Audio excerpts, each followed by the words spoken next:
Olivia, my sister, mentioned they're coming over tomorrow afternoon. I'm sorry for always causing you trouble. Oh really? No problem. Should I prepare some snacks for tomorrow morning? I apologize that this keeps happening. It's like they don't have any boundaries. It's fine. I recently heard about a cute pastry place from a colleague. I'll go there to buy something.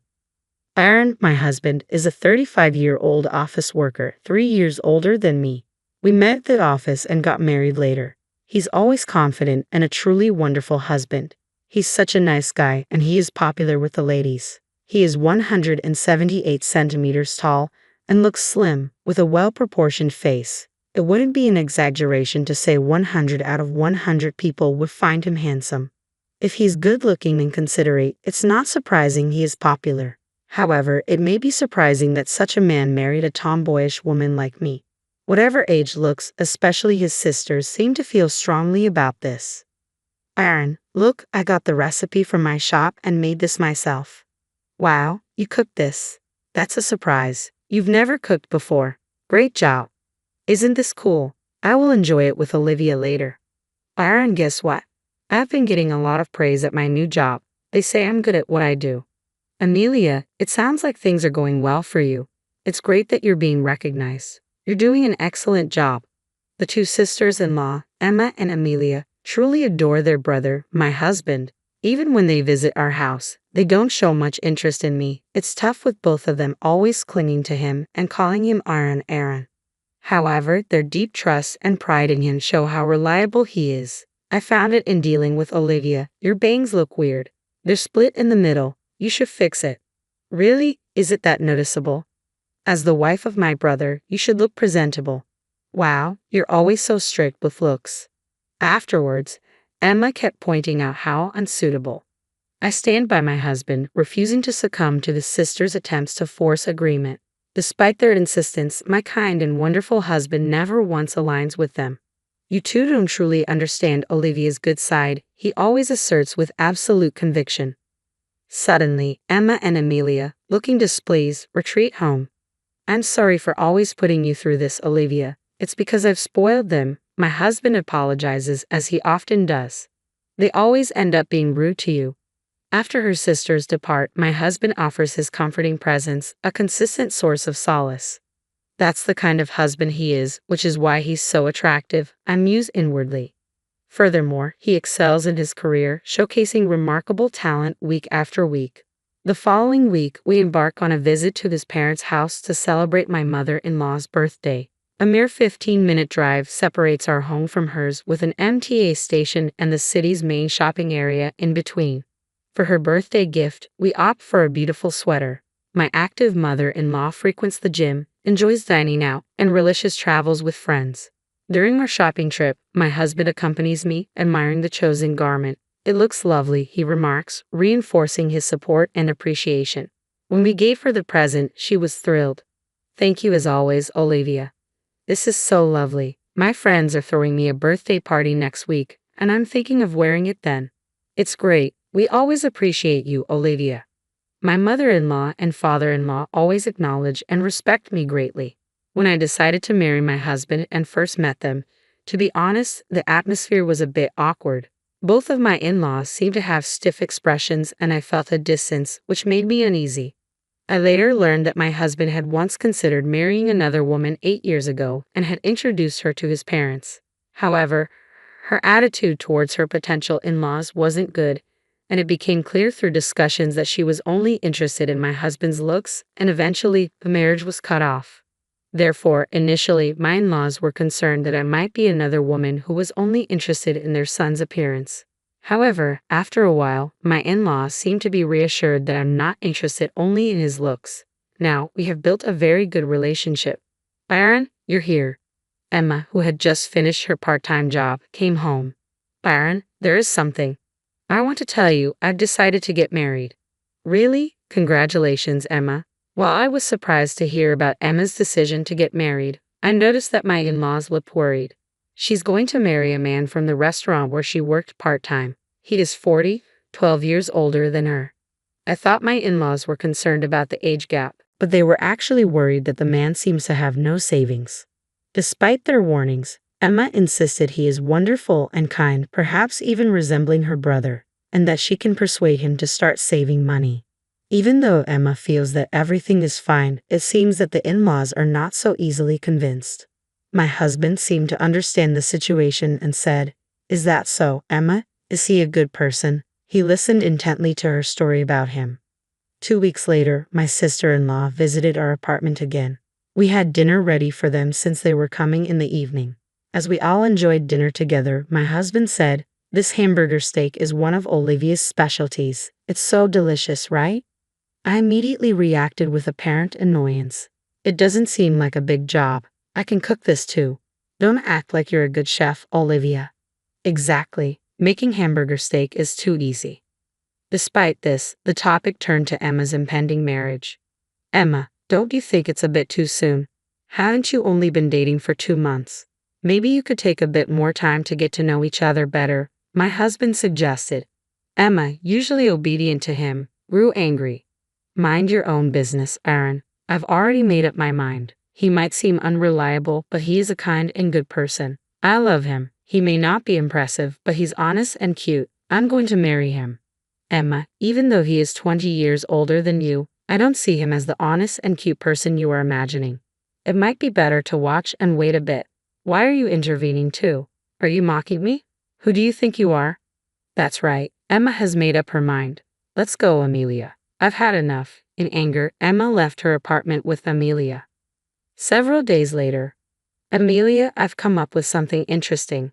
"What is it?" "Remember last time when Olivia started to act like a big sister?" It seemed Emma was still angry about the advice that I've given her about her marriage. Emma's interesting idea was, one day, I stopped at an ATM on my way home from work. There was a credit card left at the ATM. The card belonged to someone named Isabella Smith, coincidentally having the same surname as me, Smith. A sticker with the PIN number was attached, making the card easily usable by anyone. As I learned to turn it into the police, I constantly ran into my sister's in-laws on my way. "Hey Olivia, are you on your way home right now?" Emma asked. "Yes, I am. It's rare to see you here," I replied. "Olivia, I'm really hungry. Can you treat us to some food?" Emma requested. I was very surprised. This was so unlikely of her. "Really? Of course I would. Let me check with Aaron. Just wait a moment." When I sent a message to Aaron, he replied saying he'd be late and told me to go ahead. "What are you in the mood to eat?" I asked. "I'd like some pasta," Emma said. "Me too. I want pasta," Amelia chimed in. Following their request, the three of us headed to a fancy Italian restaurant. Emma ordered pescatelle and Amelia ordered bolognese. I ordered carbonara. We talked about my husband while eating, enjoying hearing stories of how he protected them from bullies and helped them with their studies. Our pasta arrived, and as we were eating and chatting, suddenly Amelia exclaimed, "Oh, I'm sorry." Some of her bolognese sauce had splashed onto my white shirt, leaving a big stain. "Olivia, you might want to go to the restroom to clean that stain," Emma suggested. "You're right, I should," I agreed. Heading to the restroom, I left my seat with just my handkerchief. By the time I returned as the boss had finished their meals. Quickly, I ate the remaining pasta and we left the restaurant. "I'm really sorry about staining your shirt," Amelia apologized. "It's all right, it wasn't a special shirt anyway," I reassured her. "Thanks for the treat today," Emma said. "You're welcome. It was really fun hearing stories about Aaron. Let's do it again," I suggested. "Yeah, let's. See ya. Take care," they bid farewell. It was so happy to finally have a proper conversation with my sisters-in-law. However, I completely forgot about the credit card I had collected at the ATM. Turns out, Emma had gotten a hold of it. "That was so easy. That stupid woman, she's so clueless," Emma remarked. "It's not like I wanted her to treat us to a meal. She really should have noticed. She said the shirt wasn't special, right? Well, it didn't look expensive. Also, she has a card made under the fake name Mia," Amelia added. "Really? That's suspicious. People say you can judge a book by its cover." "Hey, what if she was a criminal?" Emma pondered. Their aim was not a dinner together, but my credit card. Specifically, Emma wanted to use my card to pay for an extravagant honeymoon. However, I did not have a credit card. But that evening, Emma booked her honeymoon to Hawaii using the card. I discovered it was an extravagant plan involving a stay at a luxury hotel. The following month, I heard from Aaron that Emma got married without the ceremony and left for her honeymoon. Emma kept talking about marriage, but I thought she was just dreaming. I wonder if she is alright. I have a feeling there's something off about her partner. While having dinner with my husband, I got a call from Emma. As soon as I answered, I heard an extremely excited voice say, "Thanks for the $30,000 gift." "Wait, Emma, aren't you on your honeymoon in Hawaii?" I asked. "That's right, I'm calling from Hawaii right now," she exclaimed. "Sounds like you're having fun, but what do you mean by a $30,000 gift? I paid for this entire animal with your credit card, so you will have to cover the church," Emma revealed. "What do you mean? I used your credit card to pay for everything," she confessed. "What? I don't have a credit card," I exclaimed. "Huh? I thought this card was yours," Emma replied, confusion evident in her voice. After a while, Emma returned from her honeymoon. She was questioned by Aaron and the in-laws for the details, and she eventually spilled the beans. According to Emma, she wanted to go on a honeymoon and also wanted to get back at me for interfering in her marriage. She thought it would be a good idea to pay for the honeymoon using my credit card. She had plotted beforehand, unbeknownst to me, and using the excuse of treating me to a meal, she stole the credit card from my bag. However, the credit card was not mine. Emma committed a crime by unauthorized use of a stranger's credit card, spending $30,000 in total. This is a serious issue. We contacted the credit card company and tried to negotiate a settlement with the owner. Surprisingly, the credit card owner turned out to be our relative, Isabella. Considering the family relationship, we thought the settlement would go smoothly. However, this particular relative was quite eccentric. For some reason, she had a grudge against my mother-in-law and was not someone who would easily forgive us. Together with my in-law's husband and Emma, we visited Isabella's house to apologize. I deeply apologize for what Emma has done. Of course, we will immediately return the $30,000. Isn't this an unauthorized card usage? Doesn't she know that this is a serious crime? Of course, Emma always acts without thinking of the consequences, and this time she used $30,000. We are truly sorry. Give me a reason why I shouldn't go to the police. Forgive her. We're family, right? A crime is a crime, whether we are related or not. It doesn't matter. Also, will Emma herself repay the $30,000 she used without permission? Emma is a part-timer with no savings, so I will initially take on the responsibility of repayment. Do you think just repaying the money will resolve this? Don't joke with me. The discussion between the father-in-law and Isabella didn't progress and ended up dragging on, finally deciding to discuss it again on another day. Later, on the third visit, Isabella finally agreed to the father-in-law paying the $30,000. Moreover, she then demanded an additional compensation of $5,000. The father-in-law complied, even with this unreasonable demand, and transferred a total of $35,000 to the end account. Subsequently, Emma ended up owing $35,000 to her father. To ensure she wouldn't default, a legally valid promissory note was also prepared. Emma's husband, who went on a honeymoon to Hawaii with her, disappeared as soon as he found out about Emma's debt of $35,000. To protect himself, he initiated a divorce and fled from his newlywed wife, Emma. Moreover, he quickly started living with another woman before the divorce procedures were even finalized. He is a 40-year-old man who is 12 years older than Emma, without any savings and can hold a job, but apparently he had a way with the ladies. Emma married him, being charmed by his unreliable yet cute demeanor. I do feel a bit of sympathy for Emma. Furthermore, Emma is the same age as Jacqueline, who is the daughter of Isabella, the owner of the credit card. They went to the same school from elementary to high school, but they were in different classes and had a competitive relationship rather than a friendly one. Jacqueline spread the word to their classmates. Emma is a criminal with a debt of $35,000. Watch out for her. Be careful with your wallet. Consequently, even Emma's old friends started distancing themselves from her. However, after these events, Emma's attitude towards me changed. They used to be competitive with me, but they have slowly started to respect me, and they plan to visit my house again tomorrow. They want me to teach them how to make hamburger steak. The first thing I noticed was the dinosaur decal, a green T-Rex with cartoonish eyes staring at me from what used to be my bedroom wall.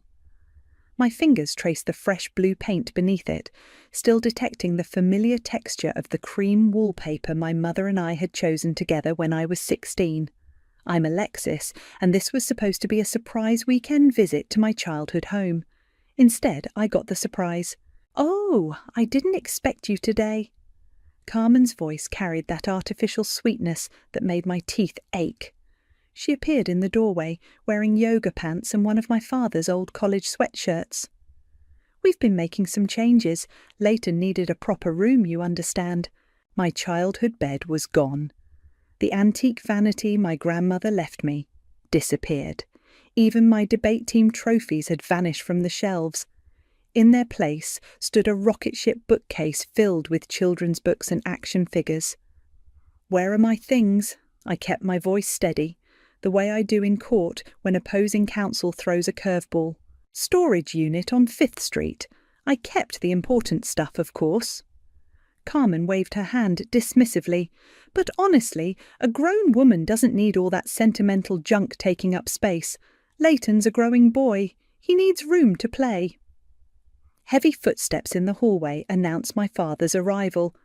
"Alexis, honey, we didn't know you were coming." He wouldn't meet my eyes, instead focusing on a spot just past my shoulder. "Clearly." I turned to face him. "Dad, where's Mum's vanity?" Carmen thought. "I sold it," Carmen cut in, "along with some other outdated pieces. That Victorian stuff was making the house look like a museum. We're trying to create a modern family space here." My chest tightened. "You sold my grandmother's vanity?" "Oh, don't be dramatic. I got good money for it. 3,000 on Facebook Marketplace. You can buy something nice for your own place with your share." I felt the blood drain from my face. "That vanity wasn't yours to sell." "Well, it was in our house," Carmen said, emphasizing the "our. "And we needed to make room for Leighton's gaming setup. Speaking of which..." She turned to my father. "Carson, honey, can you help me move that old dresser out of here tomorrow? The one with all the scratches?" My mother's dresser, the one where she kept her jewellery, her letters, her memories. "Dad?" I waited for him to speak up, to say something, anything. He shuffled his feet. "Maybe we should discuss this over coffee. Carmen makes an excellent..." "No." I cut him off, my voice ice cold. "I don't want coffee." "Alexis?" Carmen stepped closer, placing her hand on my arm. I resisted the urge to shake it off. "I know change is hard, but you have to understand. This is our home now. You're always welcome to visit, but..." "But what?" "But you need to accept that things are different now. Your mother's been gone for 3 years. Life moves on." Behind her, my father nodded weakly, like a puppet on loose strings. I looked around the room one last time. The walls that once held my concert posters now displayed cartoon dinosaurs. The corner where I'd spent countless nights studying was occupied by a child's desk covered in crayon marks. Every trace of my childhood, of my mother, had been erased. "You're right," I said finally, surprising them both with my calm tone. "Things are different now." I walked out without another word, ignoring Carmen's satisfied smile and my father's attempt to call me back.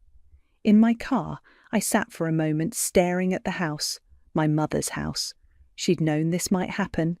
That's why she'd made me promise to read the will carefully, to understand every clause, especially the one about what would happen if my father remarried. I pulled out my phone and opened my messages, found Erin's name, my lawyer, my mother's friend, the keeper of that particular clause. "Time to talk about enforcement," I typed, then hit send. My phone buzzed immediately with her response. "Come to my office first thing Monday. Bring the photos you just took." I smiled, remembering the quick pictures I'd snapped of the room while Carmen was talking. 3 years of law school and 5 years of practice had taught me to always document everything. Carmen wanted to play house. Fine. But she'd forgotten the most important rule of real estate: always check who's on the deed. I started my car, catching one last glimpse of my father's figure in the window. He raised his hand in a weak wave, but I didn't wave back. Instead, I pulled away from the curb, already mentally preparing my case. Some people might call it revenge. I called it justice. It's all here in black and white. Erin spread the will across her desk, her manicured nail pointing to the crucial paragraph. Upon remarriage, Carson's right of residency is terminated, and full control of the property reverts to you, Alexis. I leaned forward in my chair, reading the words I'd memorized years ago. And there's no way around it. None? Erin's lips curved into a slight smile. Your mother was very thorough. She had me revise this clause 4 times before she was satisfied. My cousin Lexi, who joined us for the meeting, whistled low. Aunt Sarah was always 10 steps ahead, but Alexis, are you sure you want to do this? Evicting your own father? He stopped being my father the moment he let Carmen sell Mum's things. I pulled out my phone, showing them the photos I'd taken. Look at what they've done to my room, and that's just the beginning. Erin's expression darkened as she swiped through the pictures. These items were specifically listed in the will's inventory. Carmen had no right to sell them. I've been tracking her sales online, Lexi added, pulling up several Facebook Marketplace listings on her tablet.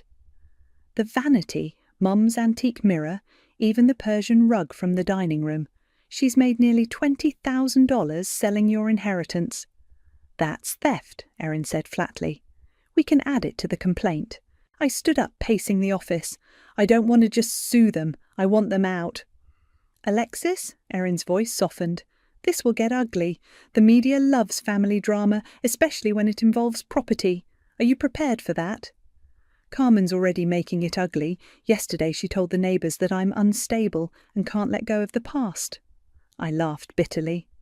As if wanting to preserve my mother's memory makes me crazy. Lexi's phone buzzed. She glanced at it and frowned. Speaking of crazy, Carmen just listed more furniture. Your mother's writing desk is up for $1,200. My hands clenched into fists. That's where Mom wrote all her letters to me when I was at college. Wait. Erin held up her hand, studying her computer screen. Something's not adding up here. Alexis, did you ever review the house's escrow accounts after your mother passed? No, Dad handled all that. Why? Because I'm looking at the records now, and there were significant cash withdrawals in the months following Sarah's death. Money that was specifically set aside for property maintenance. Lexi peered over Erin's shoulder. That's around the time Carmen showed up, right? 2 months after Mum died, I confirmed. Dad met her at a grief support group. Some support, Lexi muttered. Erin printed several pages and handed them to me. Review these tonight. If what I'm seeing is correct, we might have more than just a property dispute on our hands. I scanned the numbers, my legal training kicking in. These withdrawals, they're just under the amount that would trigger automatic reporting. Exactly. Erin's eyes met mine. Your mother left plenty of money for house maintenance, money that seems to have vanished right when Carmen entered the picture. And now she's selling my inheritance piece by piece. I stood up, gathering the documents. How soon can we move on this? I can have the eviction notice ready by Friday. But Alexis... Erin hesitated. Once we start this, there's no going back. Your relationship with your father was destroyed the moment he chose her over Mum's memory. I squared my shoulders.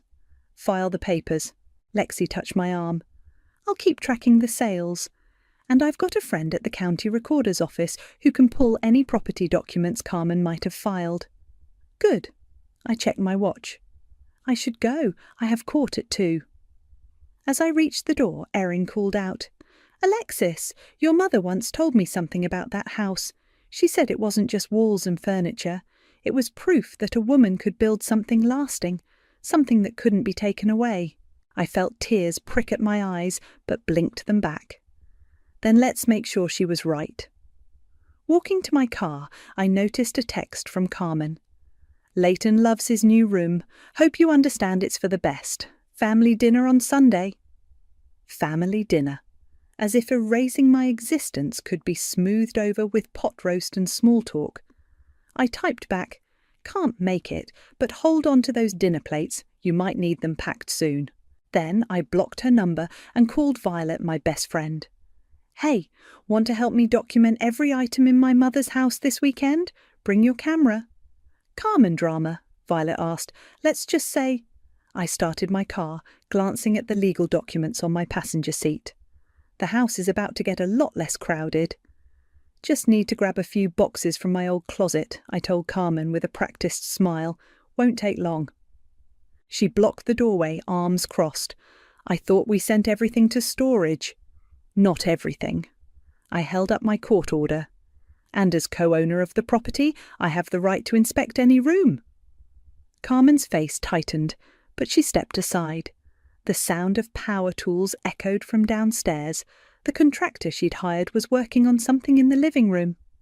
Fine, but make it quick. Leighton has friends coming over. I climbed the stairs to my old room, now Leighton's dinosaur kingdom. The boy himself sat on the floor, playing with action figures. Hi, Alexis, he looked up grinning. Want to see my T-Rex collection? Before Carmen could stop him, I sat cross-legged beside him. Sure, buddy, tell me about them. This one's a velociraptor and this... Leighton, Carmen cut in sharply, go help your father in the garden. After he left, I opened the closet, pretending to search while actually photographing everything. Behind some boxes, I spotted my mother's old filing cabinet. What's this still doing here? I pulled it out.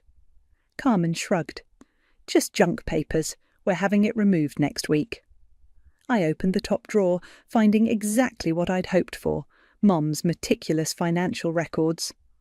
Mind if I take these, for nostalgia? Whatever. Carmen checked her phone, clearly bored.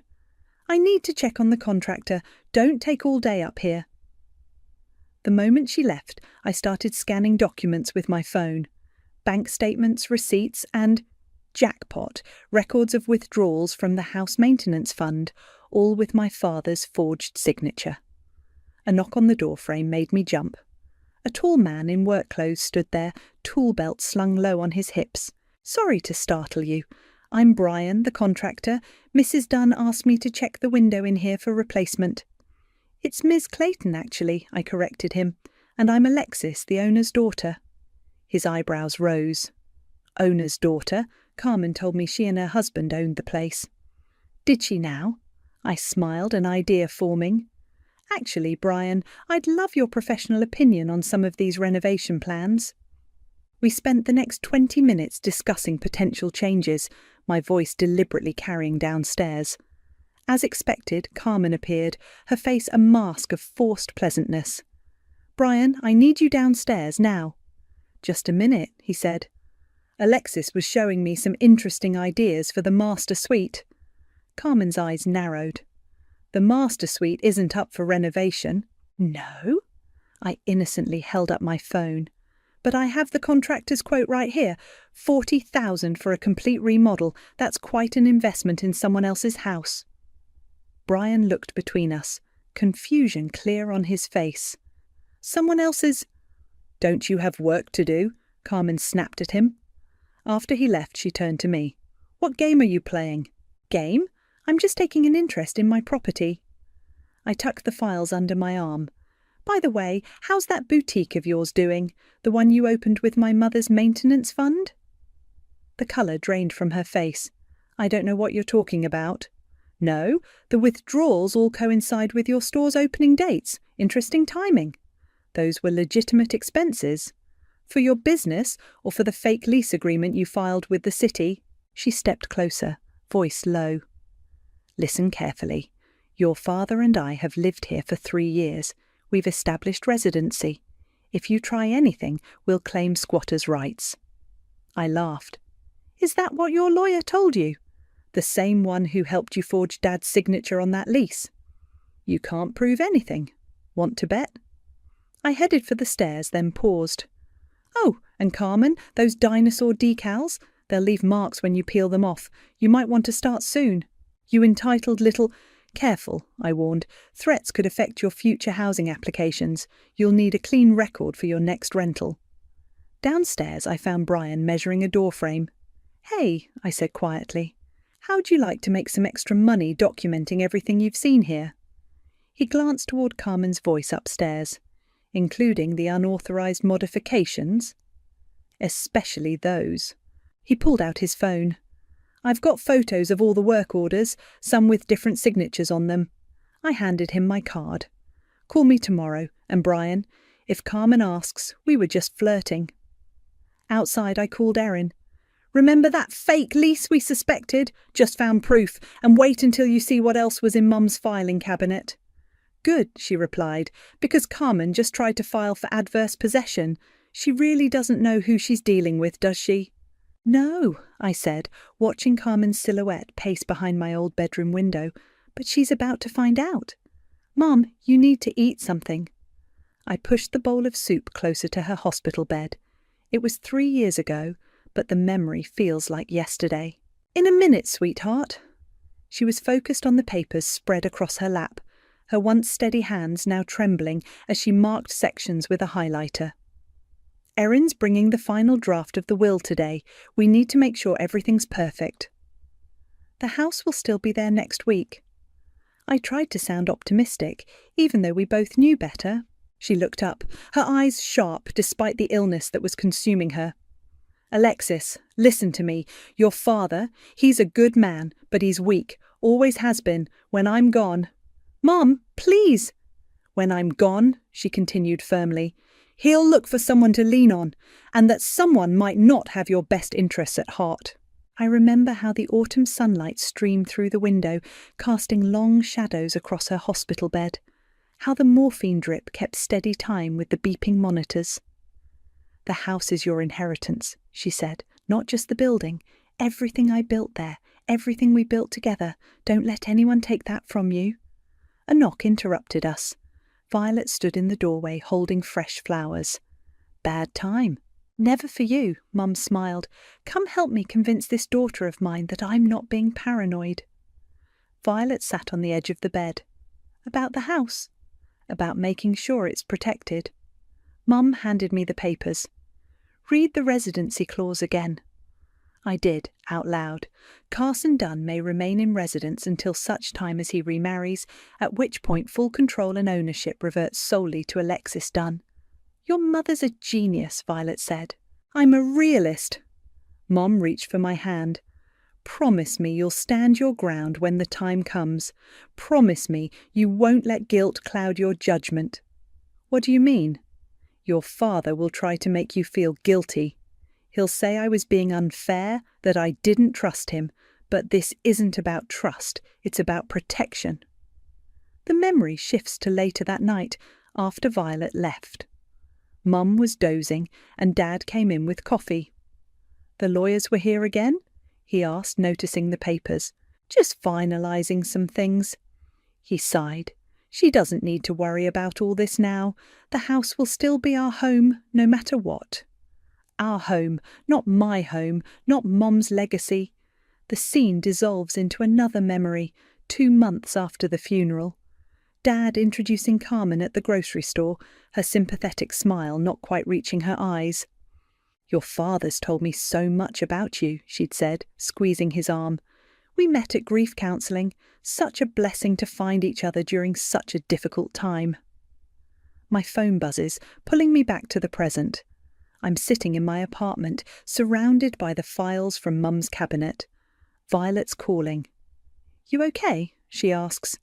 You've been quiet in the group chat all day. Just remembering Mum's last weeks, the warning she tried to give me. She saw this coming, Violet says softly. Not Carmen specifically, but someone like her. I found Mum's journals in the filing cabinet, I tell her. She wrote about Dad's pattern of letting stronger personalities make his decisions. Even during their marriage, she was the one who had to protect their assets. And now you're doing the same thing. But what if, I hesitate, what if this makes me the villain, throwing my father out of his home? Stop! Violet's voice turns stern. It's not his home. It never was. Your mother built that house with her inheritance, her work. She left it to you for a reason. Carmen's already telling people I'm being cruel. Carmen's telling people a lot of things, including that she owns the house, which is worse, being called cruel or letting your mother's legacy be erased. I look at the photo on my wall, Mum and me in front of the house on my college graduation day. Her proud smile, her arm around my shoulders. You're right. I straightened my spine. Mum didn't worry about looking cruel when she protected me. She didn't let guilt stop her from doing what was necessary. Exactly. Violet pauses. By the way, Brian the contractor called me. Says he has recordings of Carmen planning to claim squatters' rights. Want them? Send everything to Erin. I start gathering the files. It's time to show Carmen exactly what kind of protection my mother built into that will. That's my girl. Violet's smile is audible. Your mum would be proud. After we hang up, I touch the photo on the wall. I won't let you down, I whisper. I promise. The next morning, I wake up to news that Carmen's trying to list the house for sale. She doesn't know it yet, but she just made her biggest mistake. Mum's voice echoes in my memory. Stand your ground. And that's exactly what I plan to do. The cease and desist letter arrived at the house by courier on a Tuesday morning. I watched from my parked car as Carmen signed for it, her face shifting from annoyance to panic as she read the contents. My phone buzzed with her incoming call. I declined it, then watched her pace the front porch, frantically dialing someone else, probably her lawyer. Brian, the contractor, texted me. She's freaking out, just ordered me to stop all renovation work. Keep your phone recording, I replied. Document everything. Through the window, I could see Carmen gesturing wildly while talking on the phone. Dad's car pulled into the driveway, and she practically pounced on him the moment he stepped out. My phone buzzed again, this time with a text from Lexi. You won't believe this. Carmen's trying to list the house for sale. $1.2 million. I just saw it pop up on the MLS. I forwarded the listing to Erin, who responded immediately. Perfect. That's fraud. Adding it to the file. Carmen was still arguing with Dad on the porch when a familiar Mercedes pulled up. Violet stepped out, dressed for battle in her real estate agent power suit. Right on time, I muttered, watching Carmen's face as Violet approached the house. Hi, Violet's voice carried clearly across the lawn. I'm here for the showing. The property just listed, and I have a very interested buyer. Carmen's mouth opened and closed like a fish. We're not ready for showings yet. Oh, Violet pulled out her tablet. But the listing says immediate showings welcome. My client is very interested in the original hardwood floors and period details. Mind if we take a look? We need to reschedule, Dad started, but Carmen cut him off. Of course we can show it. Her voice was too bright, too brittle. Just give us an hour to tidy up. Perfect. Violet smiled sweetly. I'll be back at 11. Oh, and I'll need to see the seller's disclosure and proof of ownership. Standard procedure. I could practically see Carmen's wheels turning as she realised her mistake. She'd listed a house she had no right to sell. My phone lit up with a text from Brian. She's in the study, shredding papers. Get photos if you can, I replied. An hour later, I walked into my mother's house behind Violet, playing the role of her client. Carmen had changed into a designer dress, her smile fixed and desperate. The original owners took such care with the historic details, she was saying, leading us through the foyer. My husband and I have maintained everything exactly as it was. Except for the antique vanity you sold last week, I asked innocently. And the Persian rug, and my mother's writing desk. Carmen's smile cracked. Alexis, I didn't realise you were the potential buyer. Oh, I'm not buying. I handed her an envelope. But I am serving you with court papers, fraud, theft and illegal sale of inherited property, plus attempting to sell a house you don't own. This is our house. Carmen's voice rose. We've lived here for 3 years. Living somewhere doesn't make it yours, Violet said, dropping her fake cheerfulness. And listing property you don't own is fraud. Carson, Carmen screamed, do something. Dad emerged from his study, looking defeated. Carmen, we need to talk. The lawyer called. The will. There's a clause. I don't care about clauses. She turned to me, tears starting. You can't do this. We're family. Family? I walked to the living room wall, where my mother's favourite painting used to hang. Family doesn't sell inheritance without permission. Family doesn't forge signatures on fake leases. Family doesn't erase memories. Those were just old things. They were my mother's things. I turned to Dad. And you let her do it. You stood by and watched her erase Mom from her own house. He couldn't meet my eyes. I just wanted peace. Well, now you'll have it. I gestured to the papers in Carmen's hands. Just not here. Carmen ripped open the envelope, her face going pale as she read. This is... You're evicting us? No, I'm reclaiming what's legally mine. You have 30 days. You bitch! She lunged forward, but Violet stepped between us. Careful, Violet warned. Assault charges won't help your case. I walked to the front door, then turned back. Oh, and Carmen? The party you're hosting here this weekend? Cancel it. This house isn't yours to show off anymore. Outside, my hands were shaking, but my voice was steady as I called Erin. It's done, I said. She took the bait with the listing, and Brian got photos of her destroying evidence. Perfect, Erin replied. The judge will love that. Ready for the next phase? I looked up at my mother's house, my house, and smiled. Absolutely ready. Behind me, I could hear Carmen's hysterical voice through the open window. She can't do this to us, but I could, and I would, for Mom. The mediation room felt too small for the amount of tension it contained. Carmen sat across the table, her lawyer whispering urgently in her ear. Dad slumped beside them, looking older than I'd ever seen him. Let's review the facts, the mediator began. The property in question was left to Alexis, with a conditional residency clause for her father that terminated upon his remarriage. Is this correct?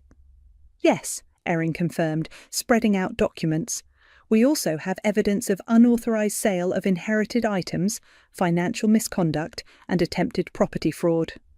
Carmen's lawyer leaned forward. My client was acting under the assumption... Your client filed a fake lease agreement, Erin cut in, sliding over more papers. With a forged signature. Would you like to explain that? I never forged anything, Carmen's voice cracked. Carson signed it. Dad's head snapped up. What? I never signed a lease. The handwriting analysis confirms that, Erin said smoothly, along with the forged signatures on bank withdrawals totalling over $50,000. The mediator frowned. These are serious allegations. I have proof. I nodded to Erin, who produced Brian's documentation. The contractor recorded everything, including Mrs. Clayton's plans to claim squatters' rights and sell property she didn't own. Carmen's lawyer whispered something to her again, but she shoved him away. This is ridiculous. We made that house a home. By selling my mother's belongings, I kept my voice level. By erasing every trace of her. She was dead. Carmen slammed her hand on the table. Dead people don't need things. The room fell silent. Even her lawyer looked shocked. No, I said quietly, but their daughters do. Dad finally spoke, his voice rough. Carmen, did you really forge my signature? I did it for us, she grabbed his arm. To build our future. That house was wasted on her memory. That's enough. The mediator interrupted. Given the evidence, I recommend you accept the 30-day eviction notice. Fighting this will only lead to criminal charges. Carmen's lawyer nodded. He's right. Take the deal. Deal? Carmen laughed hysterically. She's throwing us out. Where will we go? What about Leighton? You should have thought about that before you started selling stolen property, Erin replied. Dad turned to me, eyes pleading. Alexis, honey, can we talk? Privately? I hesitated, then nodded. We stepped into the hallway, leaving Carmen's increasingly loud protest behind. I'm sorry, he said immediately. I should have stopped her. After your mother died, I couldn't handle anything. Carmen seemed so capable. Capable of theft? He flinched. I didn't know about the forgeries or the sales, I swear. But you knew she was erasing, Mum. You watched her do it. I was weak. His shoulders sagged. Your mother always said that about me, that I let stronger personalities make my decisions. A memory flashed. Mom in her hospital bed, warning me about exactly this. Dad, read the will sometime, I said. Really read it. Mum knew this would happen. She tried to protect both of us. From what? From people who take advantage of your grief, and from you letting them. Back in the mediation room, Carmen was having a full meltdown. "This is all your fault," she screamed at me. "You spoiled, entitled—" "Mrs. Clayton," the mediator warned, "control yourself." "You want control?" Carmen grabbed her purse. "Fine, here's control." She pulled out her phone, jabbing at it frantically. "I just transferred the money from our joint account. Good luck paying rent without it." Dad went pale. "What?" "Oh, now you care," she laughed. "I've been managing your money for 3 years. Everything's in my name." Erin smiled thinly. "Actually, that's perfect. Financial abuse and admitted theft, all on record. Shall we add that to the criminal complaints?" Carmen's lawyer dropped his head into his hands. 30 days, I said, standing up, "and I want a full inventory of everything you sold." "You'll regret this," Carmen hissed. "No." I gathered my things. "But you will." In the parking lot, Dad caught up to me. "What am I supposed to do now?" "Find an apartment, start over."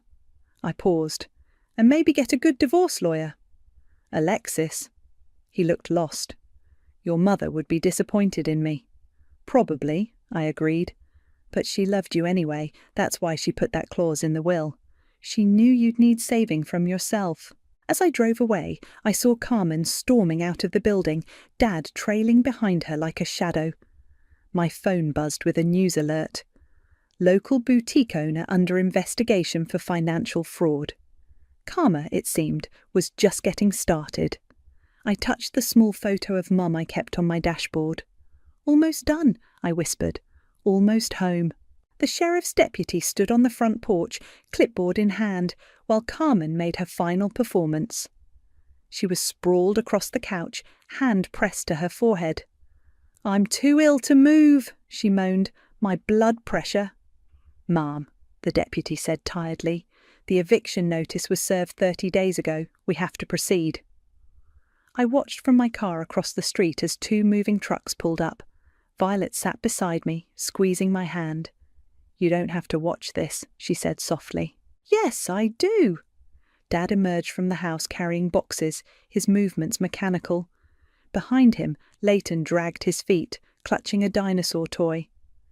"The boy's the only innocent one here," I murmured.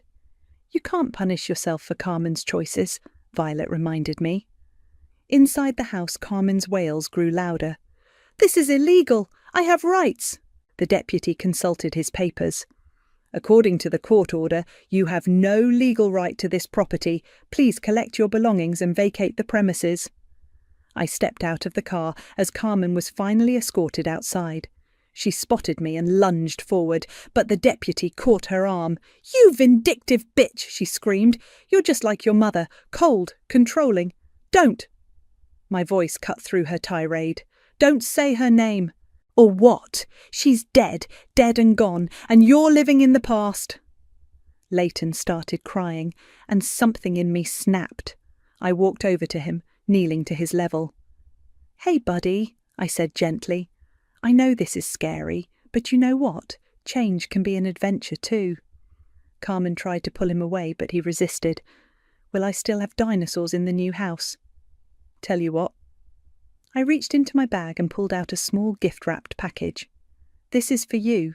Open it later, okay?" Carmen snatched it from his hands. "We don't need your charity." "It's not charity," I said, standing. "It's his inheritance, the only one you didn't sell." The package contained my old T-Rex model, the one Mum had given me when I was scared of starting middle school. "Sometimes," she'd said, "being fierce is the kindest thing you can be." The movers worked efficiently, loading furniture and boxes. I noticed they handled Carmen's designer clothes with less care than she'd shown my mother's antiques. Dad approached me hesitantly. "Alexis." "Save it." I turned away, but he grabbed my arm.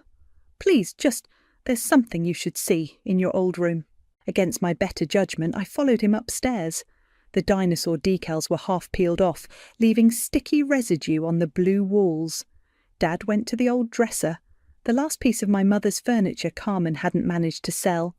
I kept this hidden, he said, pulling out a letter from behind the drawer. Your mother wrote it the week before. Before she... My hands trembled as I took the envelope. Inside was a photo of me at 8 years old, sitting on the porch steps with Mom, both of us laughing at something long forgotten. Read it later, Dad said, when you're ready. A crash from downstairs made us both jump. Carmen's voice rose again. That vase is worth more than your yearly salary. Be careful. Time's up, the deputy called. Vehicles waiting. I walked Dad to the door, where Carmen was having her final meltdown. This isn't over, she shrieked at me. I'll sue, You'll what? I stepped closer. Forge more documents, steal more memories, face more fraud charges. She fell silent, finally understanding the depth of her defeat. Get in the car, Carmen, Dad said quietly. Please. As they drove away, Leighton pressed his face against the window, clutching the wrapped package. I waved, and he waved back until they turned the corner. The deputy handed me the keys. Property's yours, ma'am. Good luck. Inside, the house felt hollow. Empty picture hooks lined the walls where family photos once hung. Rectangular clean spots marked where furniture had protected the carpet from sun fade. I climbed the stairs to my old room and sat on the bare mattress, the only piece of furniture I'd kept there. The letter from Dad felt heavy in my pocket. Violet found me there an hour later, tears streaming down my face. Oh, honey, she said, sitting beside me. Mom knew, I whispered, showing her the letter. She knew Dad would choose wrong again. That's why she made me promise to be strong enough for both of us.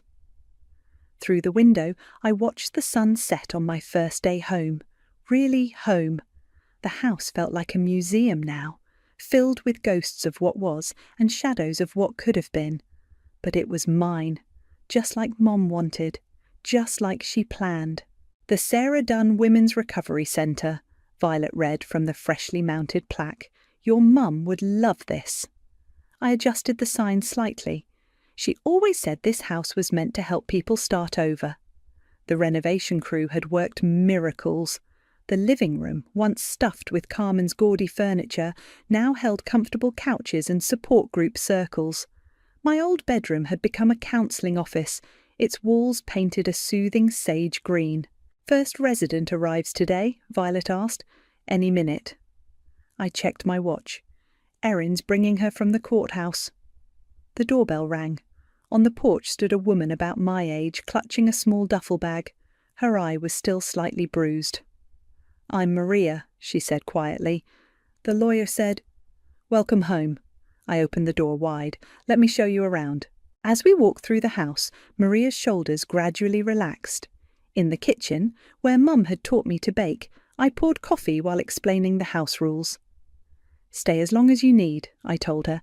That's what this place is for. My phone buzzed. A news alert. Carmen's fraud trial had ended. Guilty on all counts. She'd been running similar schemes for years, targeting grieving widowers, draining their accounts. Everything okay? Violet asked, noting my expression. Justice served, I showed her the alert. Dad's testimony sealed it. Speaking of Dad, I heard his familiar knock. He stood on the porch, looking uncertain. The garden needs attention, he said, gesturing to Mum's overgrown flower beds. I thought maybe... I handed him a pair of gardening gloves. Roses need pruning. We worked in comfortable silence until he spoke. I found an apartment. Small, but it's mine. No joint accounts this time. Good. I deadheaded a rose bush. And the divorce? Final next week. He paused. Carmen's sister called. Leighton asks about you. I pulled out the business card I'd been carrying. There's a great dinosaur exhibit at the museum, if he's interested. Dad took the card, smiling slightly. You're more forgiving than I deserve. Not forgiving, I corrected. Understanding. Mum taught me the difference. A car pulled up, Lexi with supplies for the centre. As she unloaded boxes, I caught Dad watching the house's transformation. Different than you expected? I asked. Better? He touched the new plaque. Sarah would be proud. She always said you were stronger than me. She said I was stronger than both of us. I handed him another rose bush to plant, but she loved us anyway. Inside, I heard Maria laughing at something Violet said. The sound echoed through rooms once filled with Carmen's artificial cheer, now warming with genuine healing. My phone buzzed again. Brian, the contractor. Found something behind the wall in the master bath. Looks like your mum left a surprise. I rushed upstairs. Brian pointed to a small safe embedded in the wall, exposed during renovation. Combination? He asked. Try 31785, I said. My birthday. The safe clicked open. Inside lay a velvet jewellery box and another letter. The pearl necklace Mom wore at her wedding gleamed against dark fabric. The letter was dated 1 week before she died. My dearest Alexis, it began, if you're reading this, you've reclaimed our home, not just the building, our legacy. The pearls aren't valuable, but they're real, like you, like your strength. Violet found me crying in the bathroom. Oh God, what now? I showed her the letter's final lines. The house isn't your inheritance, darling. Your inheritance is knowing you can protect what matters, even when it hurts, even when others call you cruel. Your inheritance is your strength. Use it to help others find theirs. All my love, Mum. Downstairs, Maria was arranging family photos on her dresser. Dad was teaching Lexi Mum's secret for keeping roses blooming into fall. The house hummed with new purpose. I fastened Mum's pearls around my neck and walked through rooms now filled with second chances. In the foyer, the afternoon sun caught the plaque just right, making it glow. Ready for the house blessing? Violet asked, sage bundle in hand. Almost. I touched the pearls. Just remembering something Mum used to say. A house is just walls until you fill it with healing. Through the window, I watched another car pull up. Another woman with a small bag, another chance to help someone reclaim their strength. I opened the door wide. Welcome home, I said. And somewhere I swear I heard Mum whisper, well done, baby, well done. The thing about family gatherings is that they always start with hugs and end with wounds that take months to heal. I should know. I'm usually the one bleeding. Louisa, darling, what are you wearing?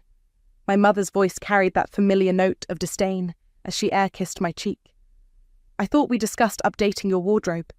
Eliana could take you shopping. I smoothed down my black silk dress, the one that cost more than my first month's rent, and forced a smile. I'm good, Mum. The dress is Valentino. Oh. She blinked, then quickly recovered. Well, it's interesting. Did you find it at one of those consignment shops? Before I could respond, my sister Eliana swept in, wearing her signature power suit, perfect makeup, and that insufferable smile that said, I'm crushing it at life. The living room instantly gravitated toward her like moths to a flame. The Johnson merger finally closed, Eliana announced, accepting congratulatory hugs. Made partner 6 months ahead of schedule. My mother practically glowed. That's my girl, Victor. Did you hear that? Our Eliana, youngest partner in her firm's history. Dad nodded from his armchair, managing a weak smile. He looked tired, more tired than usual. I caught the slight tremor in his hand as he reached for his whiskey. And what about you, Louisa? Aunt Margaret turned to me. Still doing that little online thing? My e-commerce company? Yes, we're actually... She sells trinkets on the internet, my mother cut in, waving her hand dismissively. But hopefully it's just a phase.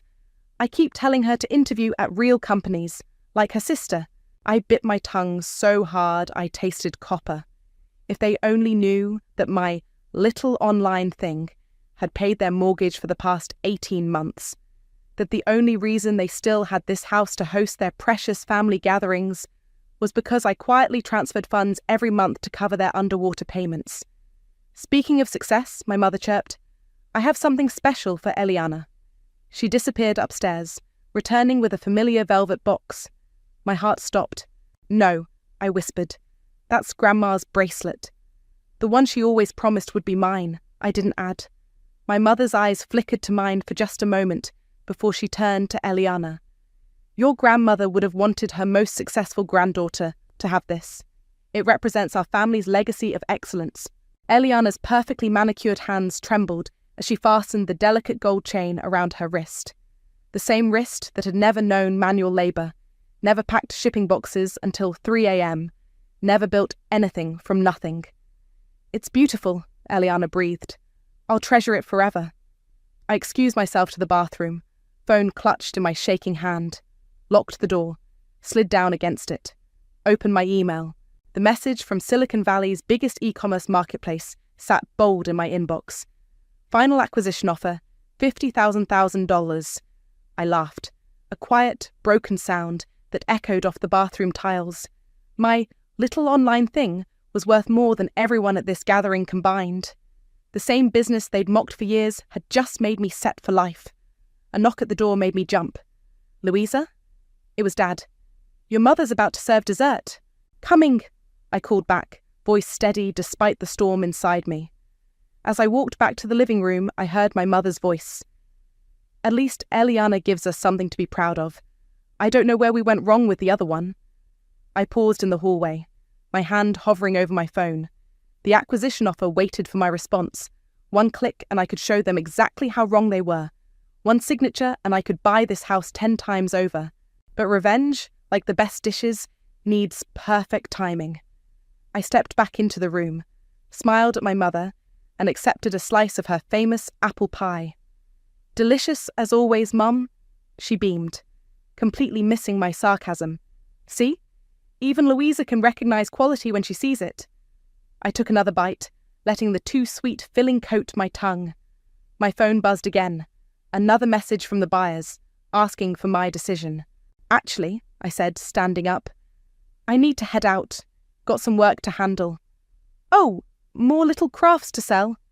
My mother's laugh was sharp as glass.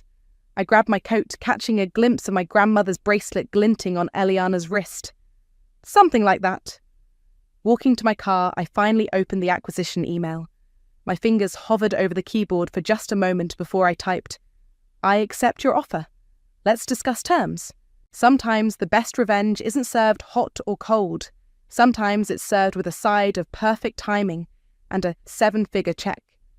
5 years earlier, I sat cross-legged on my tiny apartment floor, surrounded by shipping labels and handmade jewellery. My first Etsy sale had just pinged through, $24.99 for a pair of crystal earrings. "Look!" I practically screamed into my phone. "Someone actually bought something." "That's nice, dear," my mother had replied, distracted. "But listen, Eliana just got offered a summer associate position at Thompson & Reed. We're having a celebration dinner tonight. I can't make it. I need to package this order and... Honestly, Louisa, when are you going to stop playing store and get a real job? Your father and I didn't pay for your business degree so you could sell trinkets on the internet." That conversation played on repeat in my head as I built my company from that single sale to thousands, then millions. Every milestone was met with the same dismissal. "Dad?" I called out, descending the basement stairs. He'd asked for help refinishing some old furniture, a rare father-daughter moment I couldn't pass up. "Over here," he waved from behind a dusty dresser. "Thanks for coming. Your mother doesn't know I asked you." I rolled up my sleeves. "Why's that?" He hesitated, wiping sweat from his forehead. "She thinks you're not reliable." The sandpaper crackled under my fingers as I worked. "Is that why you're refinishing all this stuff? To sell it?" His silence was answer enough. "Dad, are you and Mum having money problems?" He wouldn't meet my eyes. "Nothing for you to worry about. Just some temporary setbacks with investments. The market's been rough." I noticed the stack of papers poorly hidden behind paint cans, second mortgage application forms. My stomach twisted. Later that night, I called Miles, my best friend, and now COO of my company. "They're broke, aren't they?" he asked after I explained. "Looks like it. Dad's trying to get another mortgage. Mum's still buying designer everything and telling everyone how well they're doing." "While simultaneously telling everyone you're a failure?" Miles snorted. Classic. I logged into my banking app, staring at my account balance. Even after reinvesting most profits back into the business, I had more than enough to help. "I'm going to pay their mortgage," I said quietly. "What? Lou, no, they don't deserve..." Through a shell company, I continued. They'll never know it's me. Miles was silent for a long moment. You're too good for them, you know that? The next day, I set up the payments. Every month, like clockwork, money flowed from my account through a holding company to their mortgage lender. They never missed a payment, because of me. 2 weeks later, I overheard my mother on the phone with her friend Sandra. It's just heartbreaking, she sighed dramatically. Louisa's still living that freelance lifestyle, wasting her 20s. Thank goodness Eliana's there to support us in our retirement planning. I nearly dropped my coffee mug. Support them? I was the one keeping their roof over their heads. That evening, Eliana called me, sounding strange. Hey, got a minute? Sure, what's up? Have you noticed anything off with Mom and Dad lately? I tensed. What do you mean? I saw some papers on Dad's desk. They're behind on payments, Lou. Like, seriously behind. The bank's threatening foreclosure. My blood ran cold. The payments I'd been making, they weren't enough. What else weren't they telling me? Maybe you could help them, Eliana suggested. I know your little business thing. My little business thing is doing just fine, I snapped. Why don't you help them with your big lawyer salary? Silence crackled between us. I can't, she finally whispered. I'm barely keeping up with my own bills. The firm, things aren't great right now. The perfect sister's perfect life wasn't so perfect after all. I hung up and immediately called my accountant. I need you to find out exactly how much my parents owe, and to whom. All of it? Every last penny. That night I couldn't sleep. I kept thinking about my first sale, that tiny ping of validation, about all the nights I'd worked until my fingers bled, building something real while they laughed, about the mortgage payments I'd made while they praised Eliana for her support. My phone lit up with a text from Miles. Got the numbers. You're not going to like this. I stared at the ceiling, a plan forming in my mind. Maybe it was time to stop hiding in the shadows. Maybe it was time to show them exactly what their failure of a daughter could do. Send them to me, I texted back. All of them. Sometimes the best revenge isn't just about money. It's about making them face every single lie they've told. About you, about themselves, about everything. You want to do what? Miles leaned back in his chair, eyes wide. We were sitting in my office, surrounded by the evidence of my little online thing, a whole floor of a downtown high-rise. I slid the papers across my desk. Buy their debt, all of it, through the holding company we already use for the mortgage payments. That's, he whistled low, that's cold, Lou. I love it. My phone buzzed. Another text from my mother. Darling, could you loan me a little something for the country club dues? Just until next month. I ignored it, just like I'd ignored the last 6 emergency requests. Instead, I pulled up the bank's contact information. Alejandro Lewis's office. How can I help you? This is Louisa. I need to discuss acquiring some outstanding loans. 20 minutes later, I sat across from Alejandro, watching him review the paperwork. His eyebrows climbed higher with each page. You understand what you're proposing? He asked carefully. Purchasing all your parents' debt would make you their primary creditor. That's the point? He nodded slowly. The total amount, including the second mortgage, credit lines, and personal loans, comes to just over $892,000. I didn't flinch. That was pocket change compared to the acquisition offer sitting in my inbox. Draw up the papers. Walking out of the bank, I ran into Andrea, another entrepreneur from my network. She took one look at my face and said, "Coffee, now." At our usual cafe, I spilled everything. "Girl," Andrea set down her latte. "I get it. They hurt you, but revenge like this? It might feel good now, but what? They deserve it. Maybe. But don't become what you're trying to punish. Don't let their toxicity turn you toxic." I stirred my coffee, watching the cream create patterns. You don't know what it was like. Winter of 2019, I couldn't afford heat. Lived on ramen for months, all while building this company. And where were they? And Mum was redecorating the house. Dad needed a new car. Eliana got engaged, needed help with the down payment on her condo. I laughed bitterly. Meanwhile, I was skipping meals to make payroll. Andrea reached across the table, squeezed my hand. Just be careful. Revenge is like drinking poison and expecting the other person to die. Back at the office, Miles was waiting with the acquisition paperwork. "Final offer's here," he said. "50 million, clean deal. You sure about this timing?" I signed without hesitation. Perfect timing. My phone buzzed again. My mother. "Louisa, please call me back. It's about the club dues. Also, we're having a family dinner next weekend. Eliana has news." I texted back, "Can't make it? Business meeting." Her response was immediate. "This is family. Your little online shop can wait." My little online shop that just sold for $50 million. My little online shop that was about to own every penny they owed. The next morning, Alejandro called. "The debt purchase is complete. You now officially own all their outstanding loans."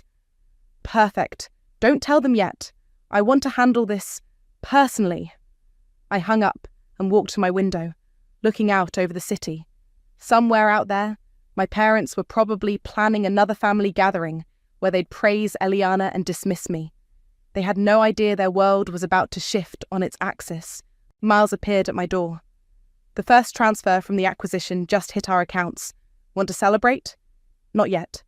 I turned to face him. "First, I need you to help me plan something." "The revenge dinner?" His eyes lit up. "I've got ideas." We spent the next hour plotting, making sure every detail was perfect. The timing, the reveals, the exact moment when they'd realize their failure daughter owned them. My phone buzzed one more time. Eliana. "Lou? Mum's freaking out about money again. Says the bank's being weird about their loans. Do you know anything about that?" I smiled into the phone. "No idea. Must be rough, not having enough money. Speaking of which, how's the law firm doing?" Her pause spoke volumes. "It's fine. Everything's fine." "Sure it is. See you at dinner next week." "You're coming?" "Wouldn't miss it for the world." I hung up and looked at the framed dollar from my first sale, hanging on my office wall. Next to it was my mother's quote from years ago. "That little hobby of yours will never amount to anything." The debt contract sat on my desk, signed and sealed. Soon they'd learn exactly what my little hobby had amounted to. Sometimes the best revenge isn't just about taking power. It's about showing them they never had it in the first place. The call came at 2 a.m. I almost ignored it, but Eliana's name flashing on my screen was unusual enough to make me answer. "I screwed up," she slurred. "I screwed up so bad, Lou." "Where are you?" "Bar, downtown. The fancy one where," she hiccuped, "where successful people drink away their failures." 20 minutes later, I found her slumped at the bar, designer suit wrinkled, mascara smeared. The perfect sister wasn't looking so perfect. "They're laying people off," she mumbled as I helped her into my car. "Whole departments. Partner track's frozen. Everything Mum and Dad bragged about. It's gone." I handed her a water bottle. "Does Mum know?" "God, no." Eliana laughed bitterly. "She's too busy planning my promotion party. Keeps telling everyone how her daughter's crushing it at the biggest firm in town." "While the firm's sinking? While I'm drowning?" She turned to me, eyes glassy. "You know what's funny? I hate it. All of it. The law, the pressure, the perfect life Mum designed for me. I never wanted any of it." I gripped the steering wheel tighter. "Then why did you go along with it?" "Same reason you kept paying their mortgage, to make them happy." She caught my startled look. "Yeah, I know about that. I'm a drunk failure, not a stupid one." We sat in silence for a moment, streetlights casting shadows across the dashboard. "Tom and I are separating," she added quietly. "Another thing Mum can't know. The perfect marriage too." I almost felt sorry for her. Almost. "You could have told me," I said. "All those times you joined Mum in mocking my choices." "I was jealous." Eliana's voice cracked. "You built something real, something yours. I just built a facade."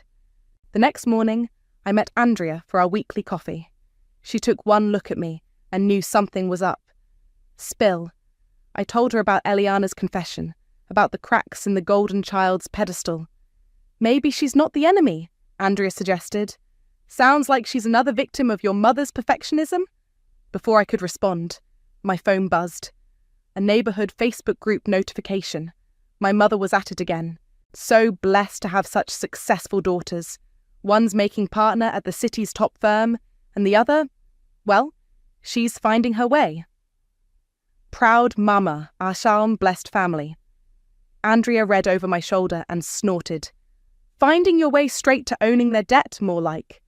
She has no idea what's coming. I showed her the email from Alejandro. The bank scheduled their loan review meeting for next week. You're not going? No. I smiled. I'll be at the spa. Let them sweat it out with the bank manager first. Later that day, I overheard my mother on the phone while picking up some papers from their house. Of course we've managed our finances perfectly, she was saying. Victor and I are excellent with money, not like Louisa, still playing with her little website. Thank goodness Eliana supports us. I stepped into view, making her jump. Hey Mum, just grabbing those tax documents Dad mentioned. Oh, darling, I didn't see you there. She covered the phone. Are you still doing that online thing? Sandra's nephew is hiring at his accounting firm. Much more stable. I'm good, Mum. How's the country club membership going? Get those dues sorted out. She flushed slightly. We're handling it. I'm sure you are. I headed for the door, then paused. By the way, how's Eliana's promotion party planning going? Wonderfully. We're thinking of renting the country club ballroom, although, she hesitated. We might need to adjust the date. Some scheduling conflicts at the firm. More lies. Always more lies. My phone buzzed, Alejandro confirming next week's meeting. Soon, every lie would come crashing down. As I left, I heard my mother resume her phone conversation. Yes, we're just so blessed. Everything's perfect here. Absolutely perfect. I got into my car and pulled out the acquisition paperwork. $50 million. Enough to buy and sell their perfect facade 100 times over. My phone buzzed again. Eliana. Mom's planning this party. I don't know how to tell her. Help? I stared at the message for a long moment before replying. Don't worry. Everything's about to change anyway. Looking back at the house, I saw my mother still on the phone, probably spinning more tales about her perfect life and her perfect daughter. The facade was cracking, but she was too proud to notice. Sometimes the biggest lies we tell are to ourselves, but reality has a way of demanding payment, with interest. Another mimosa, Ms. Louisa? The spa attendant held out a fresh glass. Perfect timing. I checked my phone. 2:15 p.m. My parents would be walking into the bank right about now. Miles lounged in the chair beside me, cucumber slices over his eyes. You're evil, you know that? Making them sweat it out while you're getting a hot stone massage. Karma needs a good backdrop. I sipped my drink. Besides, I earned this. My phone buzzed. A text from Alejandro. They've arrived. Your mother's wearing pearls and attitude. I could picture it perfectly. Mom in her best power outfit. Probably the Chanel suit she bought instead of paying their property taxes. Dad trailing behind, quiet and confused. How long are you going to let them stew? Miles asked. Alejandro has strict instructions. First, show them the new payment terms. Then, when Mom inevitably demands to know who bought their debt, he'll mention it's a private holding company. I smiled. One that's very interested in their property. Another text from Alejandro. Your mother just insisted their daughter is a senior partner at a law firm. Said there must be some mistake. What did you tell them? I typed back. That their new creditor has all their financial records, including proof of missed payments and credit card debt. I remembered a conversation from years ago, right when I'd started my company. Mum's friend Sandra had offered to invest. Let me guide you, dear, she'd said, dripping with condescension. You need someone with real business experience. What's the catch? I'd asked. Oh, nothing major. Just give me controlling interest. After all, you're just starting out. I'd walked away. Mum hadn't spoken to me for weeks. My phone lit up again. Alejandro. Your mother's demanding to speak to the holding company's owner personally. Says she has connections who can make things difficult. Miles peeked out from under his cucumbers. She's threatening you without knowing it's you? That's priceless. Tell her the owner will be in touch, I replied to Alejandro. The spa attendant appeared with more champagne, just as another text came through. Your father hasn't said a word. Just keep staring at the payment schedule. Your mother's getting louder. I forwarded the message to Miles, who actually giggled. "This is better than Netflix." "The best part," I said. "Mum's probably already called Eliana for legal advice, but Eliana's too busy hiding her own problems to help." "Speaking of problems," Miles sat up, cucumbers falling. "When are you dropping the final bomb?" "Family dinner next week. Mum's still insisting on celebrating Eliana's promotion." I made air quotes. "Seems like the perfect time to reveal some truths." My phone buzzed one last time. Alejandro. "Meeting over. Your mother left in tears. Your father asked for a copy of all documents. Should I provide them?" "Yes," I replied. "Let them take everything home and stew in it." I settled back in my chair, letting the spa music wash over me. Somewhere across town, my parents were probably speed dialing every contact they had, trying to figure out who owned their debt, trying to maintain control of a situation that had slipped through their manicured fingers years ago. "Remember when your mum told everyone at Christmas that your business was cute?" Miles asked. "Right after I'd hit my first million in sales?" "Yeah. And when she tried to set you up with that investment banker because you need someone stable in your life?" I laughed. "He spent the whole date telling me how to pivot to a real career." My phone rang. Eliana. I let it go to voicemail. A minute later. "Lou, what's going on? Mum's hysterical about some bank meeting, keeps saying they're being attacked by vulture capitalists. Call me back." "Vulture capitalists?" Miles snorted. "Is that what they're calling successful daughters now?" The spa attendant appeared again. "Your massage is ready, Ms. Louisa." I stood up, stretching. "Perfect. Nothing like a relaxing massage while your parents' world implodes." "You know they'll figure it out eventually," Miles called after me. "That's the plan." I paused at the door. "But first, let them feel what I felt. The uncertainty, the powerlessness, the knowledge that everything they built is balanced on lies." My phone buzzed one final time. "Mom. Darling, are you coming to dinner next week? We need to discuss some family matters. Very urgent. Please respond." I typed back, "Wouldn't miss it for the world." Sometimes revenge isn't about the final blow. It's about watching them squirm, knowing the blow is coming but not knowing from where. Or from whom. The tension in the dining room was thick enough to cut with my mother's best silver butter knife. She'd gone all out. Crystal glasses, fine china, forced smiles that didn't reach anyone's eyes. "Wine, Louisa." Dad's hand shook as he poured. "Please." I smoothed down my Armani dress. Not that they'd recognise the label. "How was your week?" Mum's smile tightened. "Oh, you know, the usual. Though we did have an interesting meeting at the bank." "Really?" I sipped my wine. "Do tell." Before she could respond, Eliana burst through the door, looking decidedly unperfect. Her hair was messy, her designer suit wrinkled. "Sorry I'm late," she mumbled, dropping into her chair. "Work thing." "Darling, are you all right?" Mum reached for her hand. "You look tired." "I'm fine." Eliana grabbed the wine bottle, poured herself a generous glass. "Just fine. Everything's fine." "Of course it is." Mum brightened artificially. "We're celebrating your promotion after all." Eliana's glass froze halfway to her lips. "Mum, I've invited the whole country club circle for next weekend's party. Sandra's bringing her nephew. You remember him, Louisa? The investment banker." I set down my fork. "Mum, stop." "What? I'm just trying to..." "To what? Keep pretending everything's perfect?" I turned to Eliana. "Tell her." Eliana's face crumpled. "I'm not. There's no promotion, Mum. The firm's laying people off. I might not even have a job next month." The silence that followed was deafening. But you said..." Mum's voice trembled. "I never said anything," Eliana snapped. "You just assumed. You always assume. Perfect daughter, perfect job, perfect life.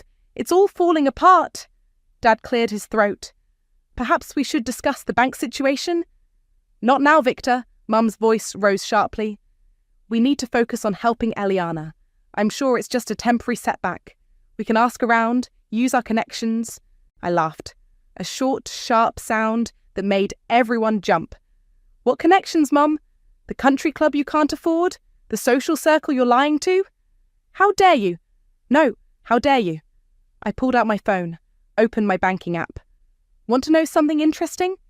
For the past 2 years, I've been paying your mortgage. My little online shop kept this roof over your head while you bragged about Eliana supporting you. Mom's face went white. Dad suddenly became very interested in his plate. But that's not even the best part, I leaned forward. You know that mysterious holding company that bought your debt? The one that had you crying in the bank last week? Recognition dawned in Eliana's eyes first. Lou, you didn't... I did. I smiled, reaching into my bag. I own every penny you owe, every loan, every credit card, every second mortgage you took out to keep up appearances. I placed my company's branded mug, the one from our first product line, in the center of the table. Mum stared at it like it was a snake. That's impossible. Your little website? Just sold for $50 million. The words fell like bombs.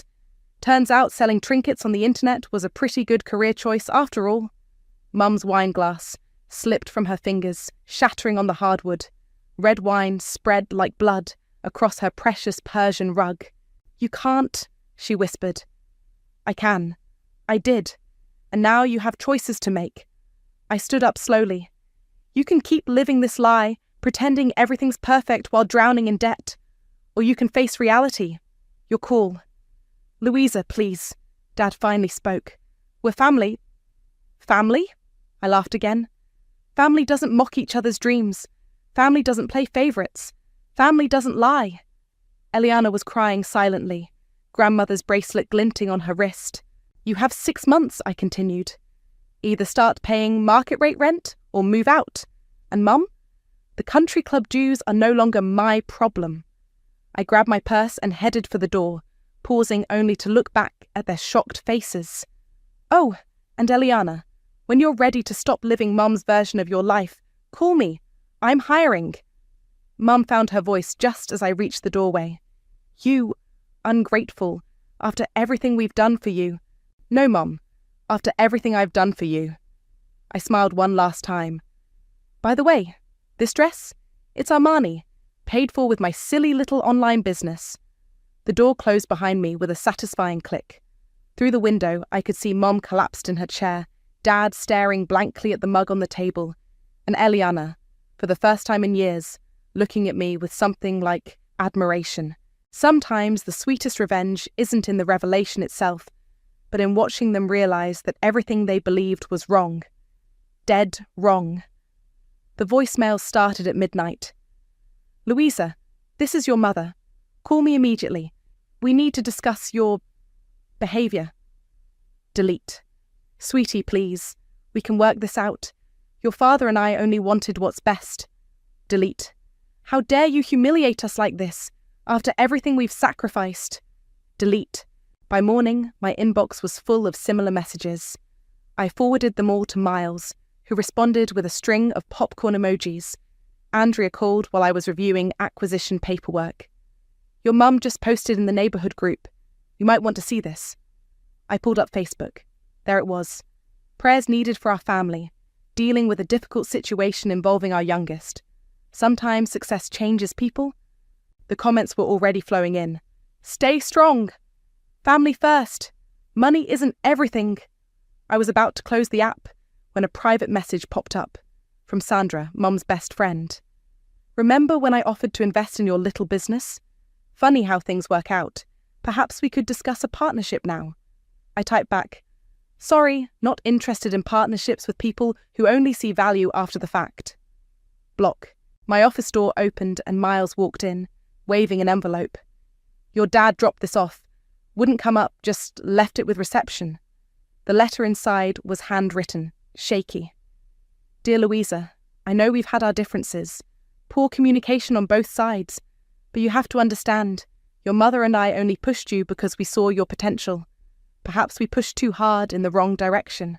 The bank situation is difficult. Your mother's pride is hurt. Maybe we could discuss this privately, without her knowing.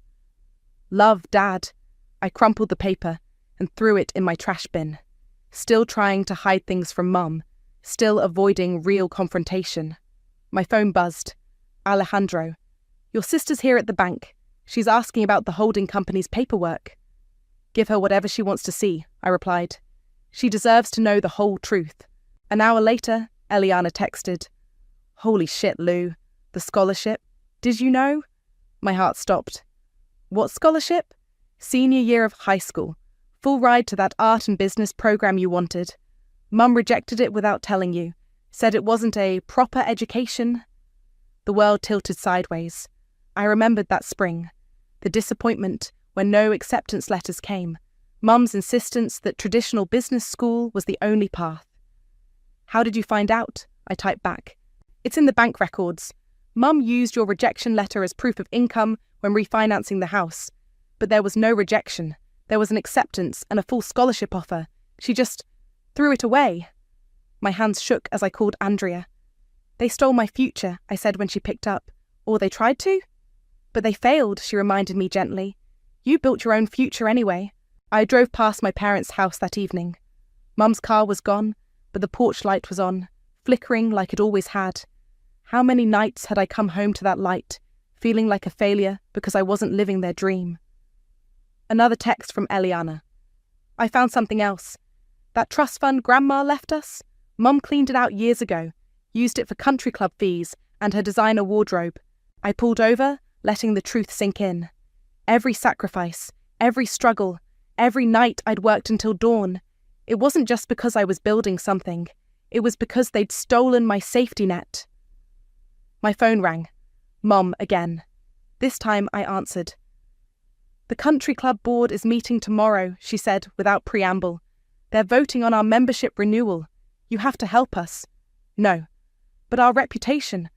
"Your reputation is built on lies, Mum. All of it. How dare you? I am your mother.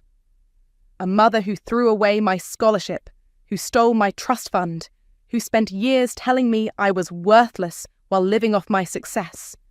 Silence. "The truth hurts, doesn't it?" I continued. "Almost as much as watching your daughter struggle while you wear Chanel bought with her inheritance." I hung up and sat in my car, watching that flickering porch light. Tomorrow I'd call my lawyers, have them set up a trust for the house, one that would require both Eliana's signature and mine for any decisions. Let Mom deal with that power shift. My phone lit up one last time, a text from Miles. "You okay?" "No," I replied honestly, "but I will be. Sometimes revenge doesn't feel like victory. Sometimes it feels like finally lancing a wound that's been festering for years. It hurts, it bleeds, but maybe now it can finally heal." "The house goes on the market tomorrow," I told Miles, watching the real estate agent hammer the for sale sign into the front lawn. "Mum hasn't spoken to me since the trust paperwork arrived." "And Eliana?" "Starting her new job next week. Head of legal for my former company." I smiled. "Turns out she's pretty brilliant when she's not trying to be perfect." The front door opened. Mum stepped out, designer bag clutched like a shield. She'd aged decades in weeks, her carefully maintained facade cracking like old paint. "You're really doing this," she said, voice flat. "The trust gives you options. Pay market rate rent or move out. Your choice." "Where are we supposed to go? Everything we built?" "Everything you pretended to build," I corrected. "While stealing my trust fund and hiding my scholarship." She flinched. "I was protecting you." "From what? Success? Independence? Because that worked out great, didn't it?" Dad appeared behind her, carrying boxes. He looked smaller somehow, diminished. "Your grandmother's jewellery box," he said quietly, holding it out. "It should be yours." Inside lay the bracelet, the one they'd given Eliana. She'd returned it last week, along with a letter apologising for years of complicit silence. "Keep it," I said. "Sell it. You'll need the money." "Louisa," Mum stepped forward. "We can fix this. Go back to how things were." "No, we can't, and I don't want to." I turned to leave, then stopped. "By the way, I bought that antique store on Mason Street, the one you always said was beneath our family status." Her eyes widened. "The one your grandmother loved? I'm turning it into a business incubator, helping other silly little online shops get started. Named it after Grandma, the only person who ever believed in me." "She'd be proud," Dad whispered. Mum's face hardened.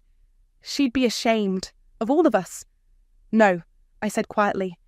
"She'd be ashamed of you for stealing her grandchildren's inheritance, for crushing their dreams, for caring more about appearances than actual success. The real estate agent approached with paperwork. The listing goes live at midnight. Are we ready? I signed where indicated, then handed the pen to Eliana, who'd arrived silently during our conversation. You too? Mum's voice cracked. Both my daughters. Both your daughters finally free, Eliana said, signing. By the way, I cancelled your country club membership. Used my power of attorney while it was still valid. Mum swayed like she'd been slapped. The movers come Tuesday, I said. Don't forget anything. Whatever's left gets donated. To those charity shops you hate so much, Eliana added with a small smile. We walked to our cars together, leaving our parents standing in front of the house they'd filled with lies.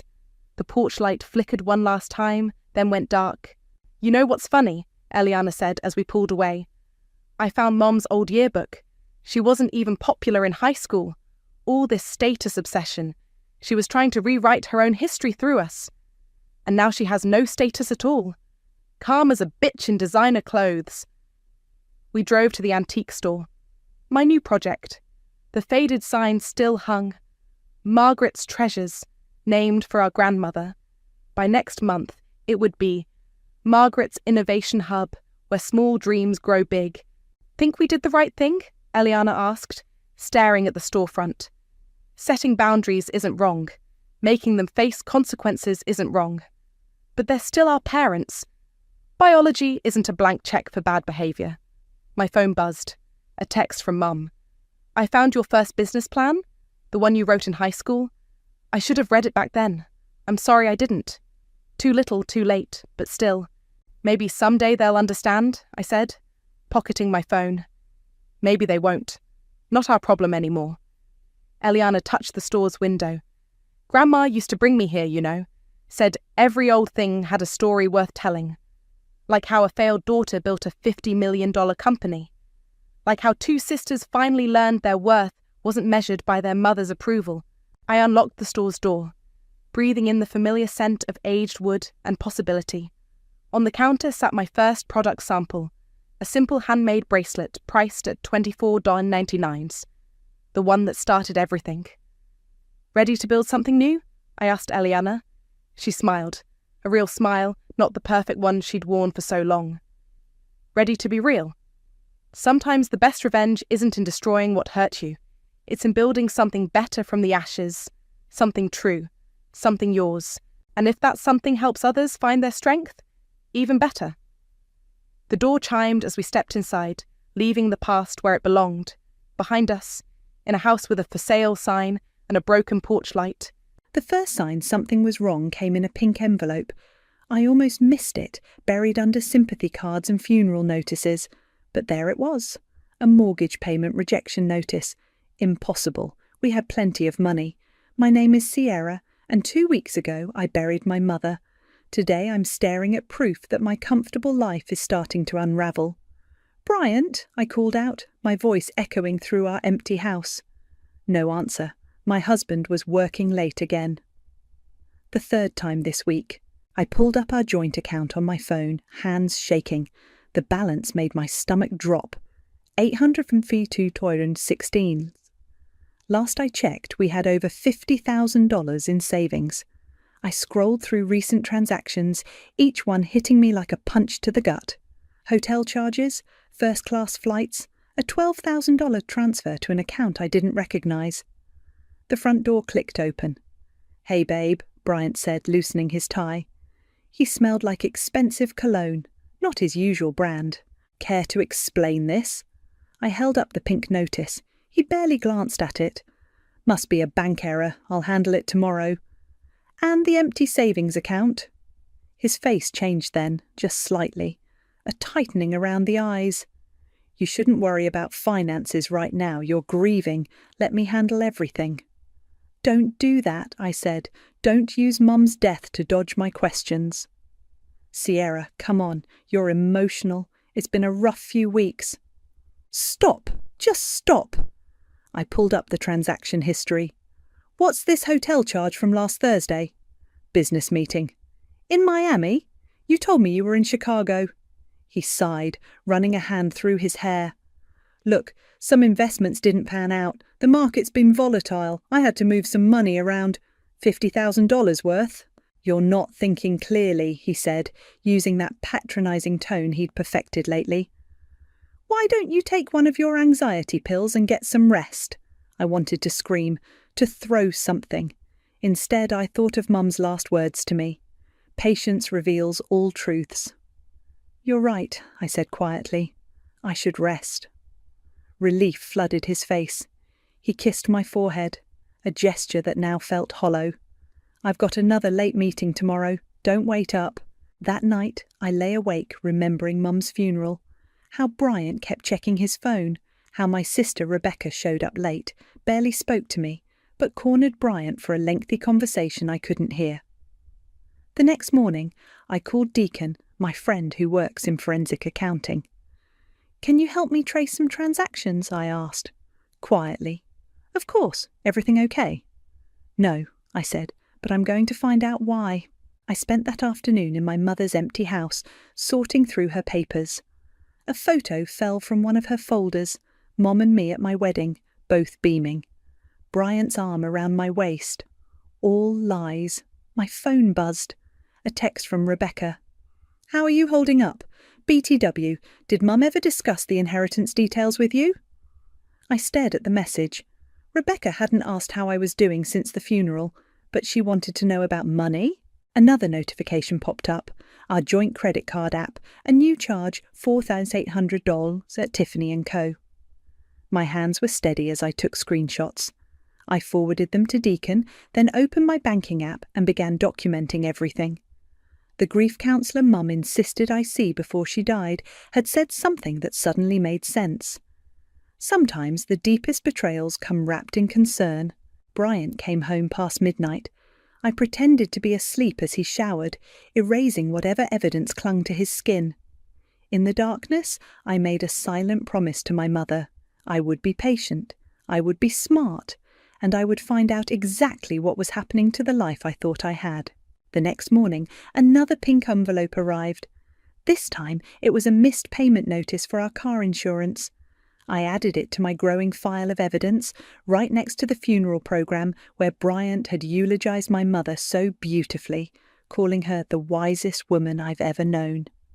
If only he knew just how wise she'd been, because somewhere in this house, in these papers, was the truth about my inheritance. And something told me Mom had seen this coming long before I did. I picked up my phone and called Rachel, the therapist Mom recommended. I need an appointment, I said, today if possible. Of course, she replied. What should I put as the reason for visit? I watched another bank alert pop up on my phone, a transfer of $3,000 to an account labelled AS Holdings.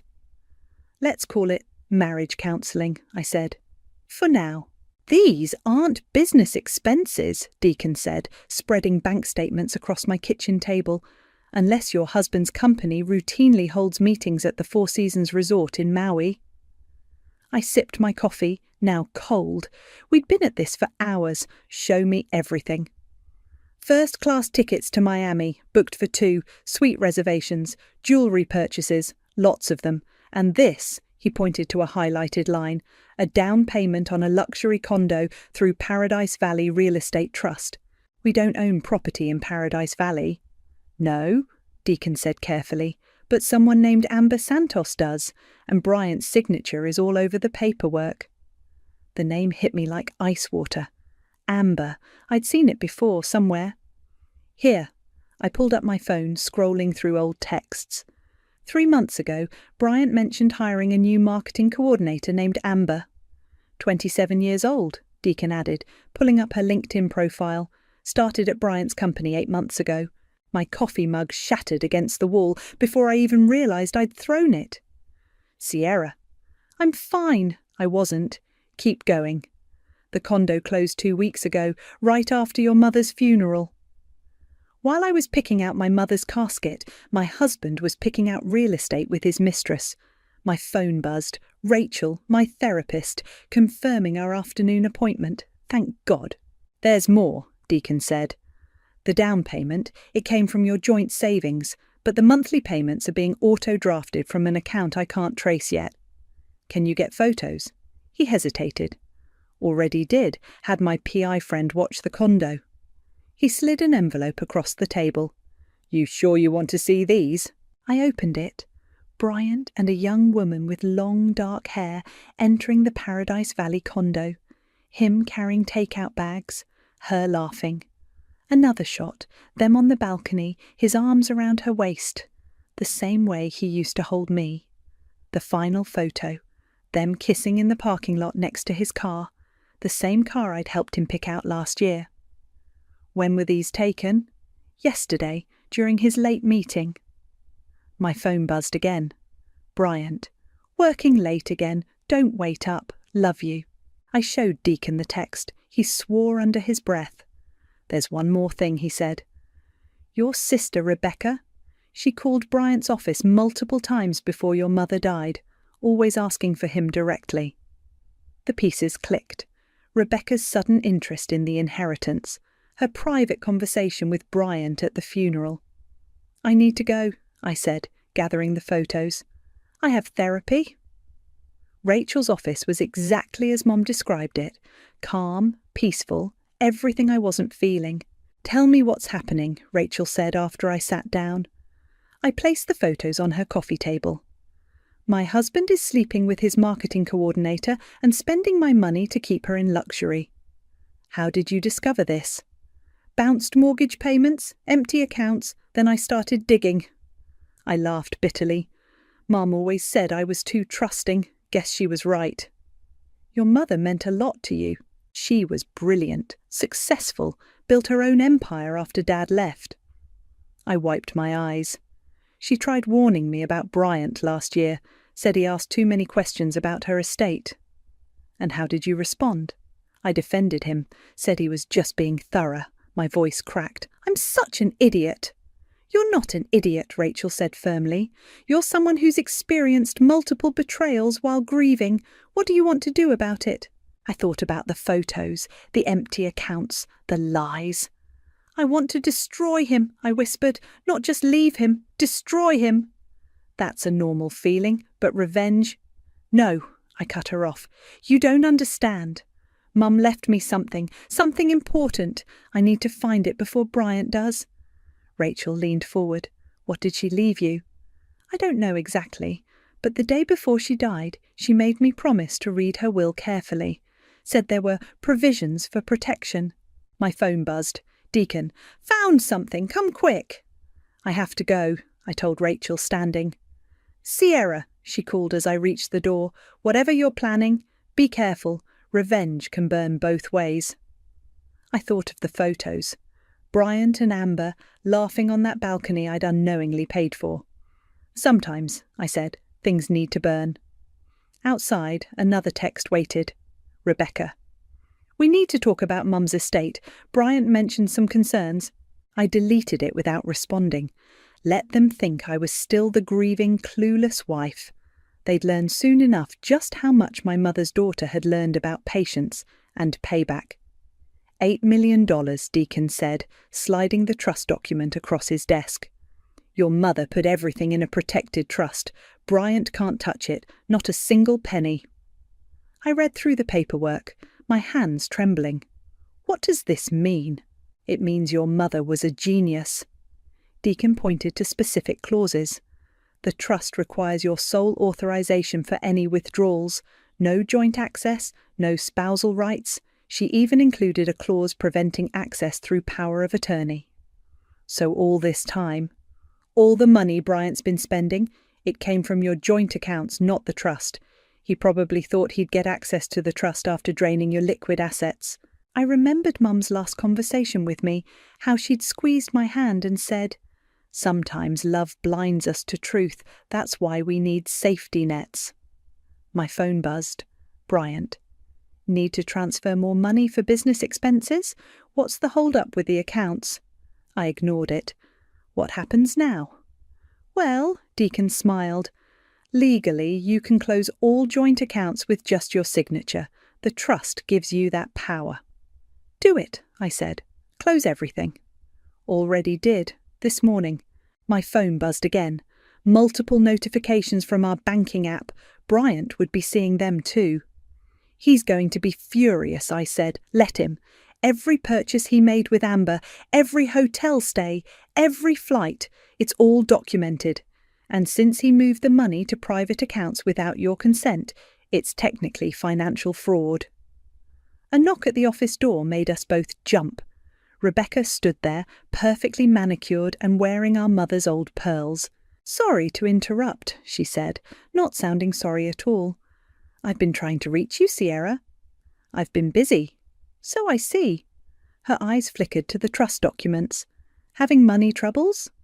"Nothing I can't handle." "Bryant seems worried. He called me yesterday." "Of course he did." I stood up. "Tell me, Rebecca, how long have you been feeding him information about Mum's estate?" She flinched, just slightly, but enough. "I don't know what you're talking about." "Phone records don't lie, sis. All those calls to his office before Mom died. Did he promise to share the money once he got his hands on it?" "He was concerned about you," she said, but her voice wavered. "After Mum changed her will." "Changed her will?" This was new. Rebecca's face went pale. "I shouldn't have said that." "No, please continue. Tell me how you and my husband conspired to steal my inheritance while my mother was dying." "It wasn't like that." She stepped forward. "Mum always favoured you. Everything was always for you. Bryant understood how unfair—" "Get out." My voice was ice. "Now." After she left, Deacon whistled low. "Your sister's involved deeper than we thought." "Doesn't matter. She failed." I picked up the trust documents. They all failed. My phone rang. Bryant. I answered on speaker.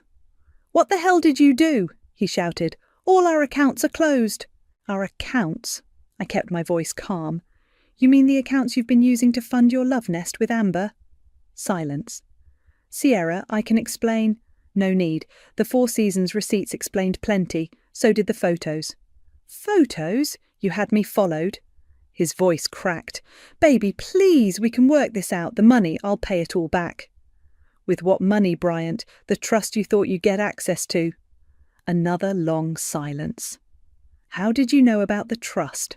"Mom told me everything would be protected. I just didn't understand what she meant until now." I paused. "By the way, those credit cards you've been using, they're all in your name only. Enjoy the debt." "You bitch!" I hung up. "That," Deacon said, "was ice cold." "No," I replied. "That was just the beginning." My phone buzzed with a text from Rachel. "How are you holding up?" I typed back, "Getting stronger every day." Another message popped up from an unknown number. "This is Amber. We need to talk." I showed Deacon the message. "Don't respond," he warned. "Not yet. Let them sweat." I gathered my things, including copies of the trust documents. "I need to go home. There's something in Mum's papers I need to find." "The changed will Rebecca mentioned?" "Yes, Mum never told me about any changes." I headed for the door. "And I need to know why." "Sierra!" Deacon called after me. "Whatever you find, remember your mother protected you for a reason. Don't let revenge make you sloppy." I thought of Bryant and Rebecca plotting behind my back, of Amber in that luxury condo, of all the lies. "Don't worry," I said. "I learned patience from the best." Outside, the sun was setting. Somewhere across town, Bryant was probably panicking, realising his carefully laid plans were crumbling. Good. Mum always said karma works on its own timeline, but sometimes karma needs a little help. The memory hit me as I sorted through Mum's papers. Rebecca, age 16, screaming at our mother, "You always loved her more." I was 18 then. Mum had just announced she was paying for my college tuition. Rebecca's grades weren't good enough for the same offer. Now, 15 years later, I found what I was looking for, Mum's original will, dated 3 months before her death. And there, paperclipped to it, a handwritten note. "My dearest Sierra, if you're reading this, someone has betrayed you. Call this number. Love, Mum." My hands shook as I dialed. "Harrison and Wade Law Offices," a receptionist answered. "I need to speak with Kelvin Wade. My mother was Louisa Reynolds." Silence then. "One moment, please." A deep voice came on the line. "Sierra, I've been waiting for your call." "You knew my mother?" "I was her lawyer for 20 years. She left specific instructions about the changed will." "What changes?" "Not over the phone. Can you come in?" "Now?" 40 minutes later, I sat in a plush office, while Kelvin, a distinguished man in his late 40s, pulled out a thick file. "3 months ago, your mother received an interesting phone call," he began. "From your sister." "Rebecca?" "Yes, she was, shall we say, concerned about your husband's financial interests in the estate." My stomach turned. "What did she tell, Mom?" "That Bryant had been asking detailed questions about your mother's assets, about transfer rights after death, about ways to access trust funds through spousal privilege." "Son of a bitch," I whispered. "Your mother was very calm about it. She said, 'Now I know who to watch.'" Kelvin smiled. "That's when she changed her will." He handed me a document. "She removed the standard inheritance structure and created the protected trust. But there's more." I scanned the papers. "What am I looking at?" "Your mother added a clause. Any debts incurred by your spouse using joint assets can be legally transferred to his sole responsibility." "Wait," I sat up straighter. "You mean all those charges Bryant made? The hotels, the condo, the gifts for his mistress? They're his debt now, only his." A laugh bubbled up from my chest, half joy, half disbelief. "There's something else," Kelvin said. "Your sister's call wasn't the only warning sign. We traced a series of emails between Bryant and Rebecca, dating back 6 months before your mother's death." He pushed a folder across the desk. Inside were printed emails, dozens of them. "I can get half the trust fund if we play this right," Bryant had written. "Just keep feeding me information about your mother's estate plans." Rebecca's response: "What's in it for me?" 20%. Once I have control, I'll make sure you get what you deserve." My vision blurred with tears, of rage, of grief, of vindication. "Mum knew," I whispered. "She knew, and she protected me anyway." "She did more than that," Kelvin said. "She left you a weapon." My phone buzzed. Bryant again. "Please call me. We need to talk about the accounts." "What do I do now?" I asked Kelvin. "That depends. Do you want justice or do you want revenge?" "Is there a difference?" "Justice follows the law. Revenge follows the heart." He leaned forward. "Lucky for you, your mother's will allows for both." Another buzz. Rebecca. "Bryant's freaking out. What did you do?" "Can you help me?" I asked Kelvin. "To do this right." "Your mother retained my services for you, paid in full." He smiled. "She said you'd need a shark." I showed him my phone with both messages displayed. "Tell them nothing," he advised. "Let them worry. Meanwhile, we'll start the paperwork to transfer all debt to Bryant's name." "And Rebecca?" "The emails prove conspiracy to commit financial fraud. She's not as protected as she thinks." I stood to leave, feeling stronger than I had in weeks. "Sierra," Kelvin called after me, "your mother said something else. She said, 'Tell her to remember the garden.'" The garden, where Mom taught me to pull weeds. "You have to get the roots," she'd said. "Otherwise, they just grow back stronger." "I understand," I told Kelvin. "When can we start?" "We already have. I filed the first motion this morning." Outside, the sun was shining. My phone buzzed again. Amber. "Your husband isn't who you think he is." I actually laughed out loud. No, Bryant wasn't who I thought he was. But then again, neither was I. "Time to do some weeding," I whispered, and headed to my next therapy appointment.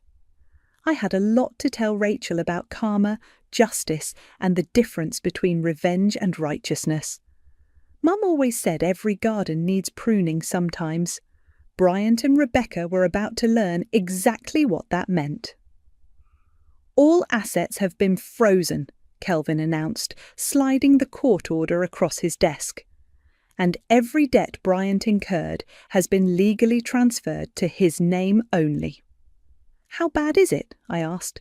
The condo down payment, his debt, the credit card charges, his debt, the luxury car lease for Amber, his debt. Kelvin's smile was predatory. Roughly $428,000 in total. My phone lit up.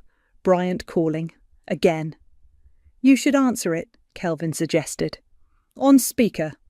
I pressed the green button. What the hell is happening? Bryant's voice cracked. The bank just called. They're foreclosing on the condo.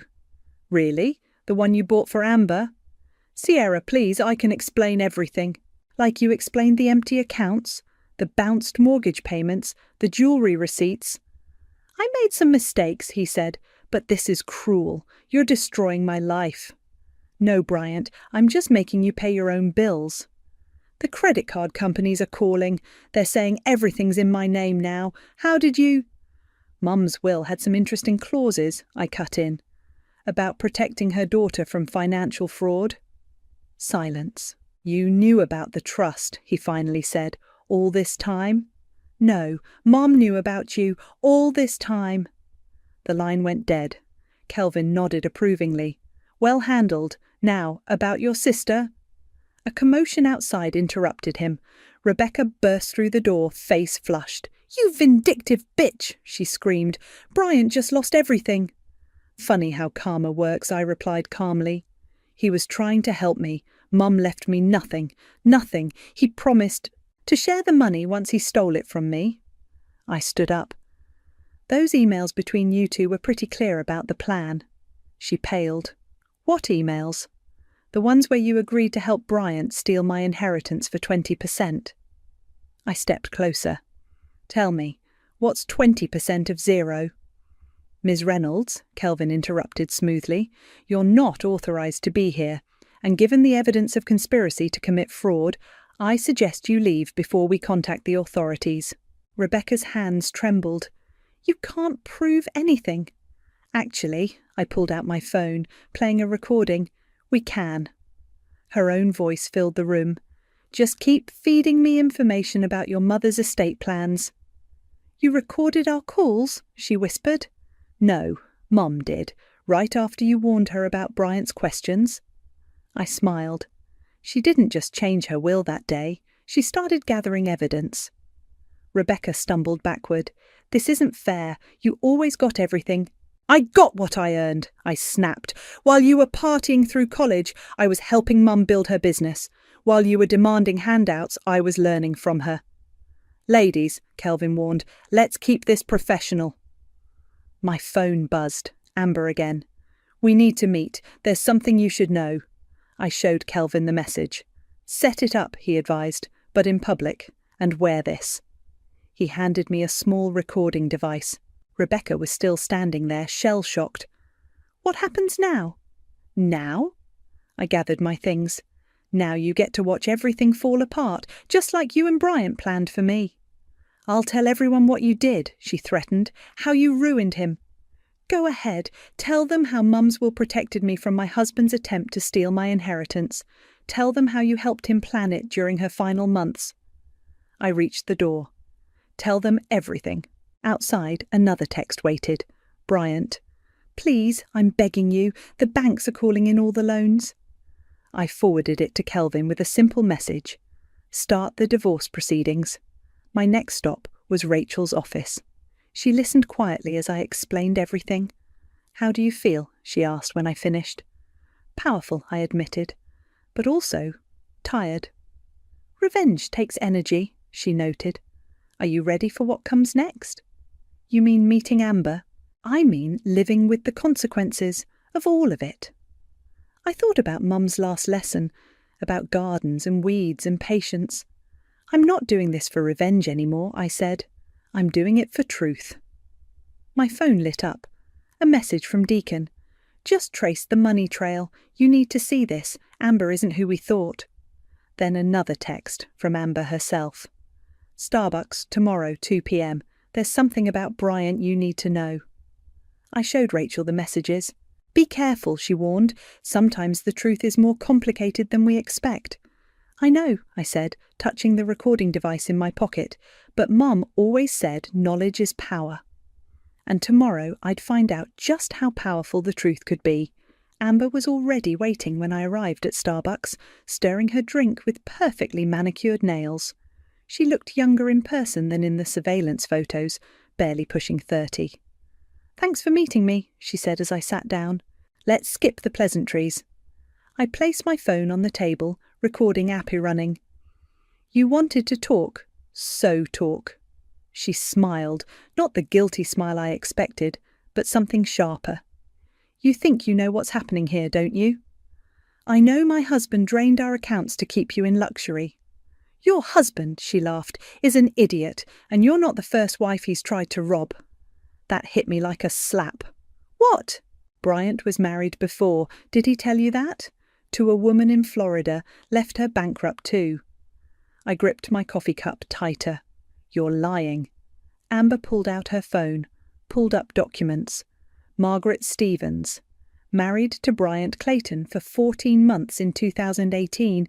He cleaned out their joint accounts, claimed business investments gone wrong, then disappeared. "How do you know this?" "Because I'm not really a marketing coordinator." She leaned forward. "I work for an insurance fraud investigation unit. Bryant's been on our radar for years." My head spun. "You're investigating him." "We track people who marry into money, drain accounts, then vanish. Bryant's done it twice before you." She showed me more documents. "The condo, the gifts, all evidence. We needed him to establish a pattern." "So you're not sleeping with him?" She grimaced. "God, no, but I needed him to think I was the perfect mark, young, naive, ready to help him hide assets." I sat back, processing. "Does he know?" "That I'm investigating him? No. He thinks I'm helping him set up offshore accounts for your mother's money?" She smiled again. "He has no idea those accounts are monitored by federal agents." My phone buzzed. Deacon. "Found something about Amber. Call ASAP." "Already figured it out," I texted back. "Here's the thing," Amber continued. "We have enough to arrest him for fraud, but with your help, we could make sure he never does this to anyone else." "What do you need?" "Keep playing along. Let him think his plan is working. When he tries to transfer the trust money—" "He can't access the trust," I interrupted. "Mum made sure of that." "We know, but he doesn't. And when he tries, when he submits those forged documents he's been working on—" My breath caught. "Forged documents?" "Your sister's been helping him create fake trust transfer papers. They're pretty good forgeries too." Amber pulled out more photos. "These were taken last week." The images showed Bryant and Rebecca in her office, bent over papers. My blood boiled. "What's the plan?" I asked. "Let him file the papers. The moment he does, we can add forgery and attempted trust fraud to the charges." She handed me a card. "My real contact information. The investigation team will need your cooperation." My phone buzzed again. "Bryant." "I found a way to fix everything. Meeting with the bank tomorrow. Please don't do anything rash." I showed Amber the message. "Perfect timing," she said. "He's going to try using the forged documents tomorrow." "And Rebecca?" "She'll be charged as an accomplice, unless—" Amber paused. "Unless you want to give her a chance to flip on Bryant first." I thought about my sister's betrayal, her jealousy, her greed. "No. Let her learn the hard way." "You're sure? She's still your sister." "She stopped being my sister the moment she helped plan this during our mother's final months." Amber nodded. "Fair enough." "Oh, and Sierra? I'm sorry about your mum. She seemed like an amazing woman." "She was." I stood up. "She taught me to always look for the truth, even when it hurts." "One more thing," Amber called as I turned to leave. "Bryant's planning to run. He bought plane tickets to the Cayman Islands for next week. Let me guess. First class?" "Of course, using your credit card." I smiled. "Except it's his credit card now, and it's about to be declined." Outside, I called Kelvin. "Did you meet with Amber?" he asked. "Yes, and we need to move fast. Bryant's making his play tomorrow." "The forged documents?" "You knew?" "We've been working with the fraud unit for weeks. Your mother contacted them before she died." "Of course she did. Mum always played the long game. I had one more call to make, to Rachel. How did it go? She asked. Better than expected. Turns out Mom wasn't just protecting me from a thief, she was helping catch one. And how does that make you feel? I watched another text from Bryant pop up. Baby, please, I love you. Let me make this right. Like my mother's daughter, I replied, ready to finish what she started. Tomorrow, Bryant would learn the true cost of underestimating not just one, but 3 women. My mother, who saw him coming, Amber, who tracked him down, and me, who would make sure he never did this again. The courthouse hallway felt colder than I remembered. Bryant sat on a bench outside the courtroom, head in his hands, his expensive suit now wrinkled. Rebecca paced nearby, shooting nervous glances at the federal agent standing by the door. "Ready?" Kelvin asked, touching my arm. "More than ready." We entered courtroom B just as Bryant's lawyer was setting up his documents, the forged ones, though he didn't know that yet. "All rise," the bailiff called. Judge Martinez took her seat, reviewing the papers before her. "This is regarding the Reynolds trust dispute and divorce proceedings." "Yes, Your Honour," Bryant's lawyer stepped forward. "We have documentation proving my client's right to access the trust funds as a marital asset." "Objection!" Kelvin stood. "Your Honour, before we proceed, we have evidence that those documents are forgeries." The room erupted in whispers. Bryant's face went pale. "That's a serious accusation," Judge Martinez warned. "We have federal agents present who can verify the forgery charges." Kelvin gestured to Amber, who stood in her official capacity, badge displayed. "Along with evidence of a pattern of similar financial fraud in other states."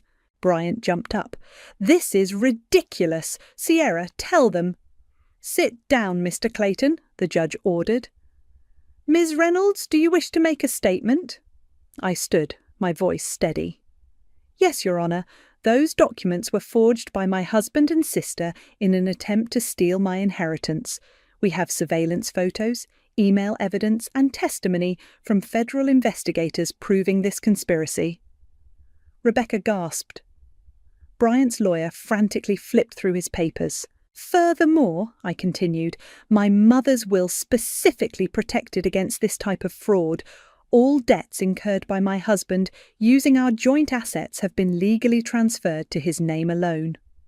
"Your Honour," Bryant's lawyer interrupted, "we weren't aware of any federal investigation." "Because your client was the target," Amber stepped forward, presenting her credentials. "Mr. Clayton has a history of marrying wealthy women, attempting to seize their assets, then disappearing. We've been tracking him for months." Judge Martinez examined the evidence files. "Mr. Clayton, do you have anything to say about these allegations?" Bryant stood, straightening his tie. "Your Honour, this is all a misunderstanding. My wife is emotional after her mother's death." "The death you discussed with my sister while planning to steal my inheritance?" I interrupted. "The death that you saw as an opportunity?" "Ms. Reynolds," the judge warned, but I could see approval in her eyes. "Your Honour," Kelvin spoke up, "we have recorded conversations between Mr. Clayton and Rebecca Reynolds plotting this theft during Mrs. Reynolds's final months. Would you like to hear them?" Rebecca burst forward. "It wasn't my idea. Bryant said we'd split the money." "Shut up!" Bryant shouted. "Order!" Judge Martinez banged her gavel. "Mr. Clayton, based on this evidence, I'm denying all claims to the trust funds. Furthermore, I'm authorizing the federal agents to take you into custody for questioning regarding multiple fraud charges." 2 agents moved forward as Bryant tried to bolt for the door. They caught him easily. "Sierra, please," he begged as they cuffed him. "I did it for us." "No," I said quietly, "you did it for you, just like you did to Margaret in Florida." His face crumpled at the mention of his previous wife. "How did you—" "Your girlfriend isn't really your girlfriend," I smiled, "but she is really good at her job." Amber stepped forward, showing her badge again. "Mr. Clayton, you're under arrest for multiple counts of fraud, forgery, and attempted theft. You have the right to remain silent." Rebecca tried to slip out during the chaos, but another agent stopped her. Ms. Reynolds, we'll need you to come with us too. Conspiracy charges. Sierra, she pleaded, I'm your sister. You stopped being my sister the moment you helped him plan this during Mum's final days. Judge Martinez banged her gavel again. In light of these developments, I'm granting an immediate divorce decree. Ms. Reynolds, the trust remains solely in your name, and all debts incurred by Mr. Clayton are his responsibility alone. I watched as they led Bryant and Rebecca away in handcuffs. Your mother would be proud, Kelvin said softly. My phone buzzed. Rachel. How did it go? I typed back, Justice served, Mum's way. Outside the courthouse, Amber caught up with me. We'll need you to testify when this goes to federal court. I'll be there, I promised, for Margaret too. You know what's funny? Amber said. Bryant kept calling you naive, but your mother built this trap months ago, and he walked right into it. I thought about Mum's last words to me. Sometimes the best revenge is simply letting truth come to light. She was right, as always. The truth had come to light, and it had burned brighter than any revenge I could have planned. Now I just had one last thing to do, visit Mum's grave and tell her how it all played out. She'd appreciate that. She always did love a good story about justice served. Did bringing him down give you peace? Rachel asked, studying my face across her office. I placed a newspaper on her coffee table. The headline read, Financial Predator Sentenced, Man Gets 12 Years for Multi-State Fraud Scheme. Not peace exactly, I said, but clarity. Tell me about the sentencing. Bryant cried when they read the verdict, begged for mercy, claimed he'd changed. I laughed softly. The judge wasn't moved, especially after Margaret testified about how he'd left her homeless. And your sister? 3 years with restitution payments. She wrote me a letter from jail trying to explain. I pulled out the crumpled paper. Want to hear it? Rachel nodded. Dear Sierra, I read, I've had time to think about what jealousy cost me. Not just my freedom, but my sister, my family. Mum would be so ashamed. I stopped, folding the letter. I haven't written back. Will you? I don't know. Some bridges stay burned. My phone buzzed. Amber. Just closed another case. Your mum's trust structure helped us catch 3 more guys running similar scams. Thank you. Mum's still helping people. I showed Rachel the message. Even now. Speaking of your mother, Rachel said, tell me about your visit to her grave. I touched the fresh-cut roses in my bag, waiting to be delivered there after our session. I go every Sunday, tell her about the week, about the lives she saved by stopping Bryant. What would she say about everything that's happened? She'd probably quote her favourite saying, the truth doesn't need revenge to win, it just needs time to surface. Rachel smiled. Wise woman. She really was. I stood up, gathering my things. Which reminds me I have something for you. I handed her an envelope. Inside was a cheque and a note. What's this? Mum prepaid for my therapy before she died, but she also left instructions to thank you properly once everything was over. I gestured to the cheque. That's for your domestic violence support program. Rachel's eyes widened at the amount. Sierra, this is too much. Mom said you'd say that. She also said to tell you, help the next one who needs to find her strength. Outside, the autumn air was crisp. I drove to the cemetery, roses in hand, and sat by Mom's grave. Hey, Mom, I said softly. Bryant's going away for a long time. Margaret got her restitution money. Rebecca, well, she's learning some hard lessons. A breeze rustled the flowers. Amber called today. Your trust fund setup is helping catch other predators. You're still protecting people, just like always. My phone buzzed. Deacon. Dinner tonight? Got someone I want you to meet? Not ready, I texted back. Just dinner, he replied. No pressure. She's a forensic accountant too. Thinks your mum's estate planning was brilliant. I smiled, remembering Mum's words. Life keeps moving, Sierra. So should you. Okay, Mum, I said to the grave. Maybe you're right. Again. I laid the roses down and stood up, but something caught my eye. Another fresh bouquet. White lilies, Rebecca's favourite. A note nestled among them read, I'm sorry. for everything. My throat tightened. Mom's voice echoed in my memory. Forgiveness isn't about forgetting, it's about choosing peace over pain. Still teaching me, I whispered, still guiding me. I took out my phone and pulled up Rebecca's last letter. Maybe some bridges could be rebuilt, slowly, carefully, with better foundations. Dinner sounds good, I texted Deacon, but first I need to write a letter. Sitting by Mum's grave, I began typing, "Dear Rebecca, Mom always said truth needs time to surface. Maybe that applies to healing too." A final message popped up from Rachel. "Remember what your mother said about gardens. Sometimes after weeding, new things can grow."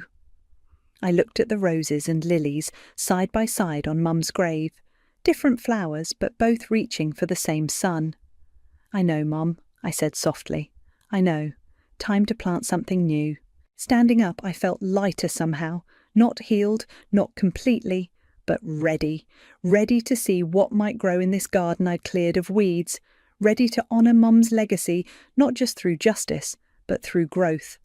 After all, that's what she'd really been protecting all along, not just my money or my future, but my chance to bloom again after the storm.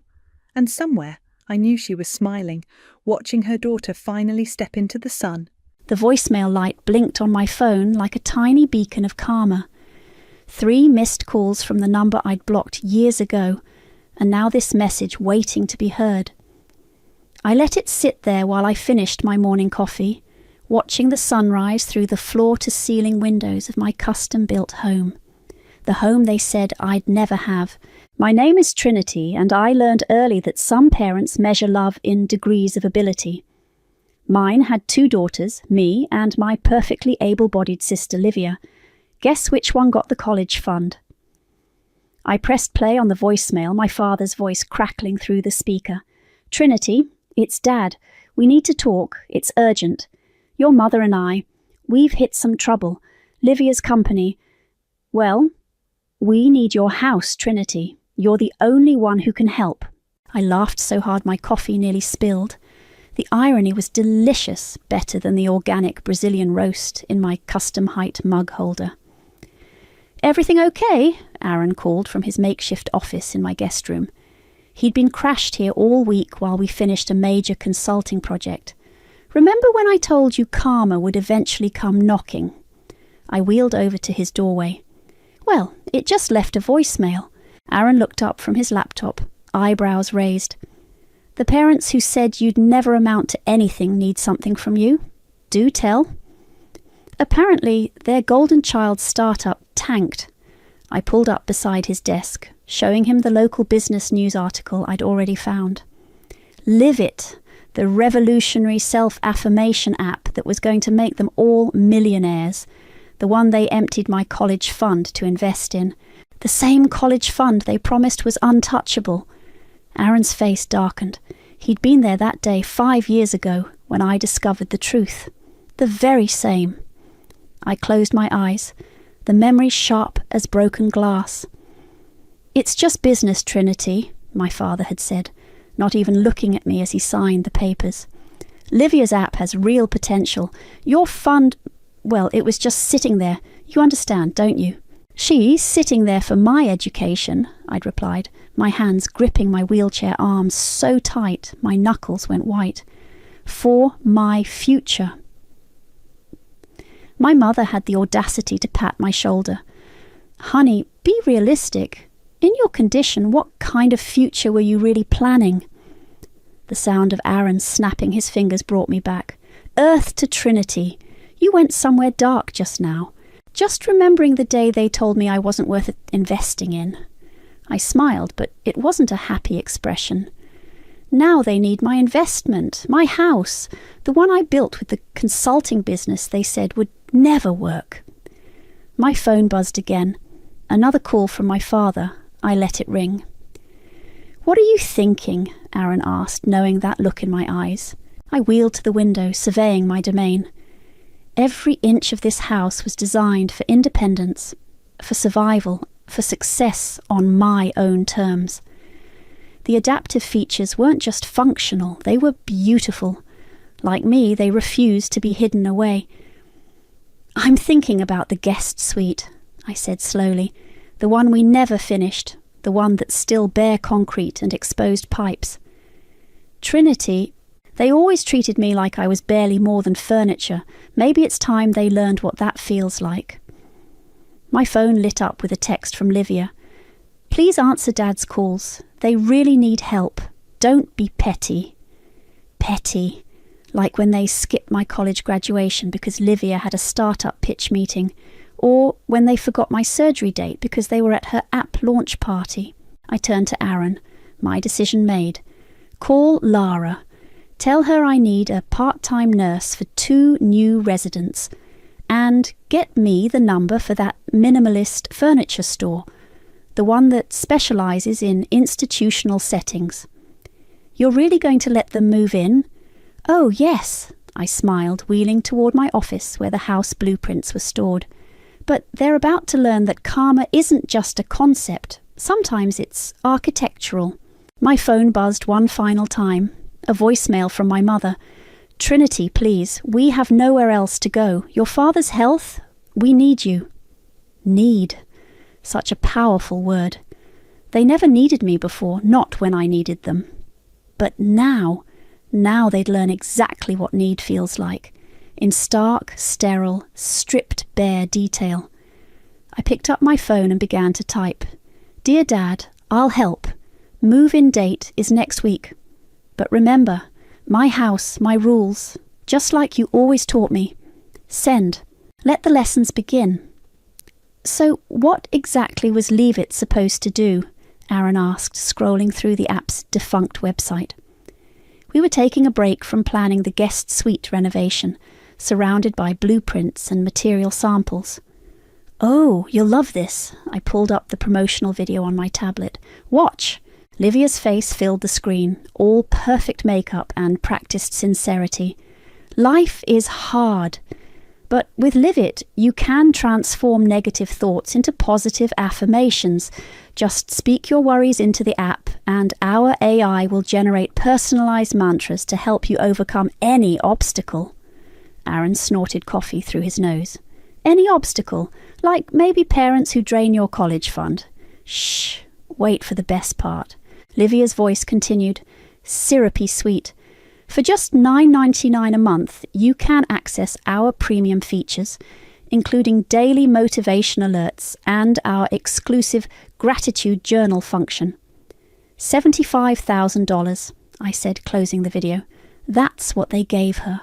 My entire future invested in an app that basically just spat out fortune cookie messages. And now they're broke? Aaron started gathering up the renovation plans. According to public records, they mortgaged their house to keep the company afloat. Then Dad's diagnosis came. I wheeled over to my desk, pulling up the email I'd received from their family doctor, an old connection who still remembered me. Early onset Parkinson's, Mum's recovering from spinal surgery. They can't afford their medical bills, let alone their mortgage. And Livia, living with some venture capitalist boyfriend. Apparently she's finding herself after the startup failure. I laughed, but it came out hollow. She always was good at finding others to take care of her. My phone buzzed. Another text from my sister. "They're selling the house, Trin. Please talk to them. They need somewhere safe." Safe. Like I felt safe when they left me alone in the hospital after my surgeries, when they missed my physical therapy appointments because Livia had dance recitals. "You know what kills me," I said, staring at the text. "They never once visited this house, never saw what I built. But now it's suddenly good enough for them?" Aaron leaned against my desk. "You don't have to do this." "Actually, I do." I pulled out the old photo I kept in my desk drawer, me at 18, sitting alone at my high school graduation. They need to understand what it feels like, to be an afterthought, to exist in spaces not designed for your comfort. The doorbell rang. It was Lara, the nurse I'd hired, clipboard in hand. "I reviewed their medical files," she said, settling into a chair. Your father needs specific accommodations for his tremors. Your mother's mobility will be limited during recovery. I know. I handed her the renovation plans. That's why the bathroom will have basic safety rails. The beds will be hospital grade. Everything necessary for survival, nothing for comfort. Lara's eyebrows rose slightly as she reviewed the specs. The room dimensions are minimal, like their love, I said flatly. My phone rang, Dad again. This time I answered. Trinity? His voice shook. Thank God, we need to discuss arrangements. The suite will be ready next week, I cut in. Nurse Lara will help with basic care. You'll have a bed, bathroom and microwave. But that's all. That's all you need, isn't it? Just the basics. Anything more would be unrealistic, given your condition. The silence on the other end was deafening. Finally he spoke. We're your parents, Trinity. Are you? Funny, I remember you telling the country club you had one healthy child. I remember Mum saying a dog was worth more love than me because at least it could walk. My voice remained steady. Parents are supposed to invest in their children's futures. You invested in an app. That was business, he protested weakly. No, Dad, that was a choice. And now you get to live with it. See you next week. I hung up before he could respond. Aaron and Lara were staring at me. What? I asked. Nothing, Aaron said, but his eyes were proud. Just wondering if we should frame that college fund withdrawal slip somewhere in their room. Don't tempt me, I turned to Lara. They arrive Tuesday. Everything needs to be ready, stark, sterile, and stripped of comfort, like living in an insurance photo. Understood. Lara gathered her papers. And Trinity, for what it's worth, I've seen a lot of family caregiving situations. Most people would just say no. This isn't caregiving, I corrected her, wheeling toward the window. This is education. They're about to learn exactly what it feels like when someone decides your comfort doesn't matter. After they left, I sat in my beautiful living room, surrounded by the adaptive luxury I'd built for myself. Soon, my parents would sleep on thin mattresses behind bare walls, while I enjoyed the home they said I'd never have. They were going to get exactly what they thought I was worth, not a penny more.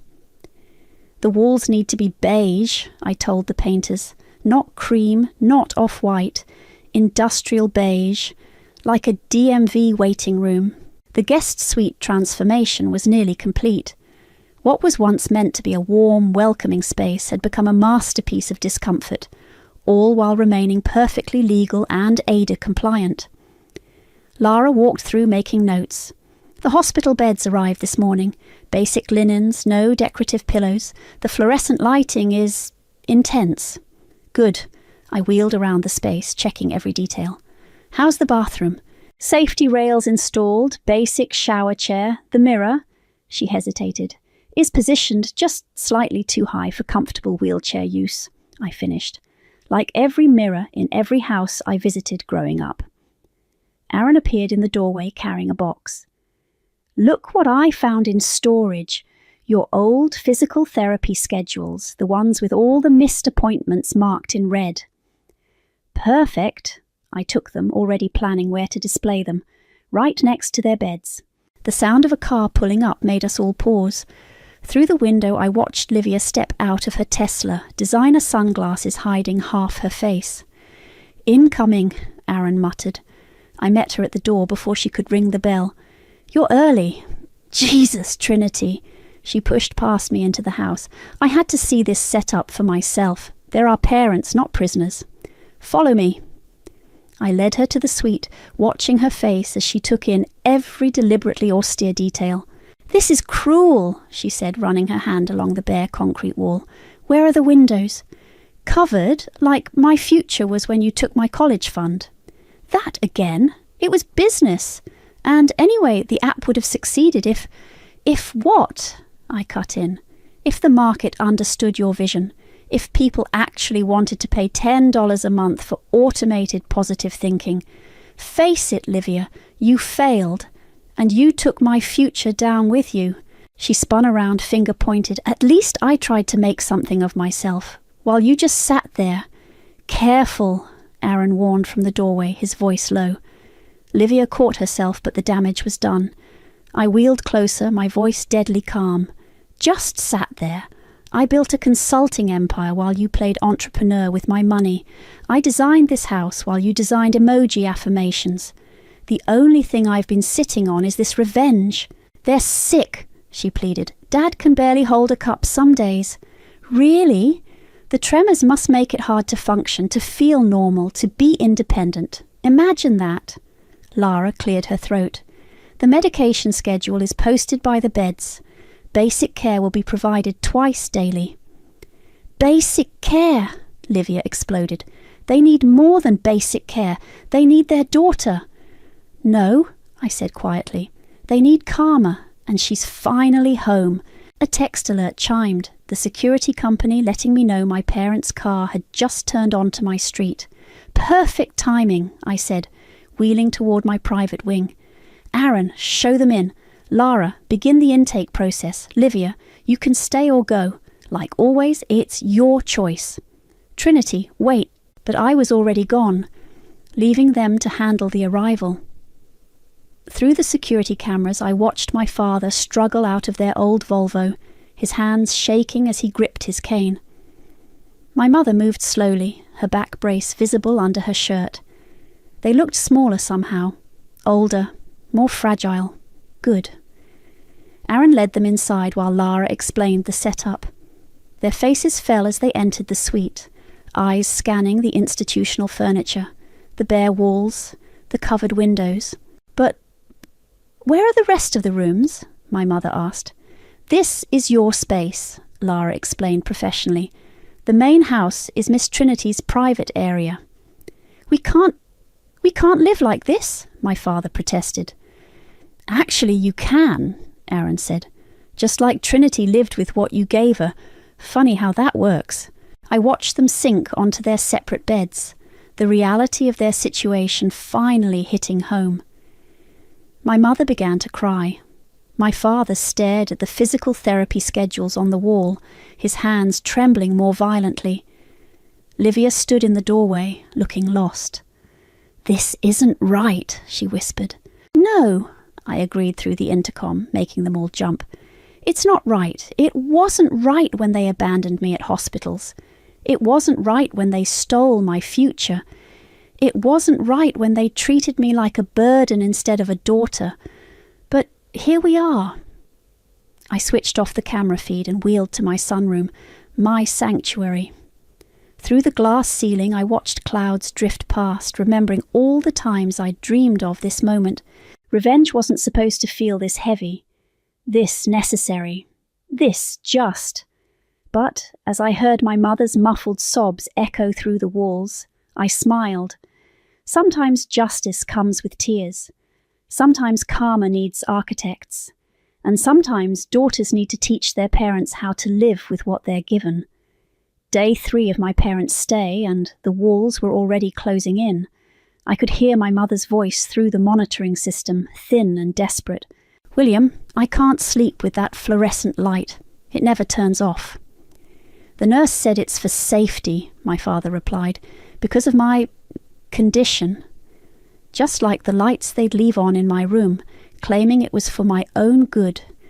Even when I begged for darkness, Lara's morning report sat on my desk. Patient W experiencing increased tremors due to stress.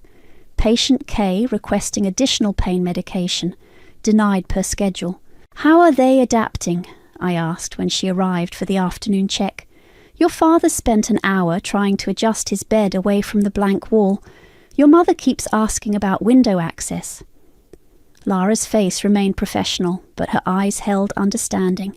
They're not used to being uncomfortable. No, I agreed. They're used to making others uncomfortable. The intercom crackled. My mother's voice, Trinity, please, can we talk? I pressed the response button. Nurse Lara is available for all necessary communication.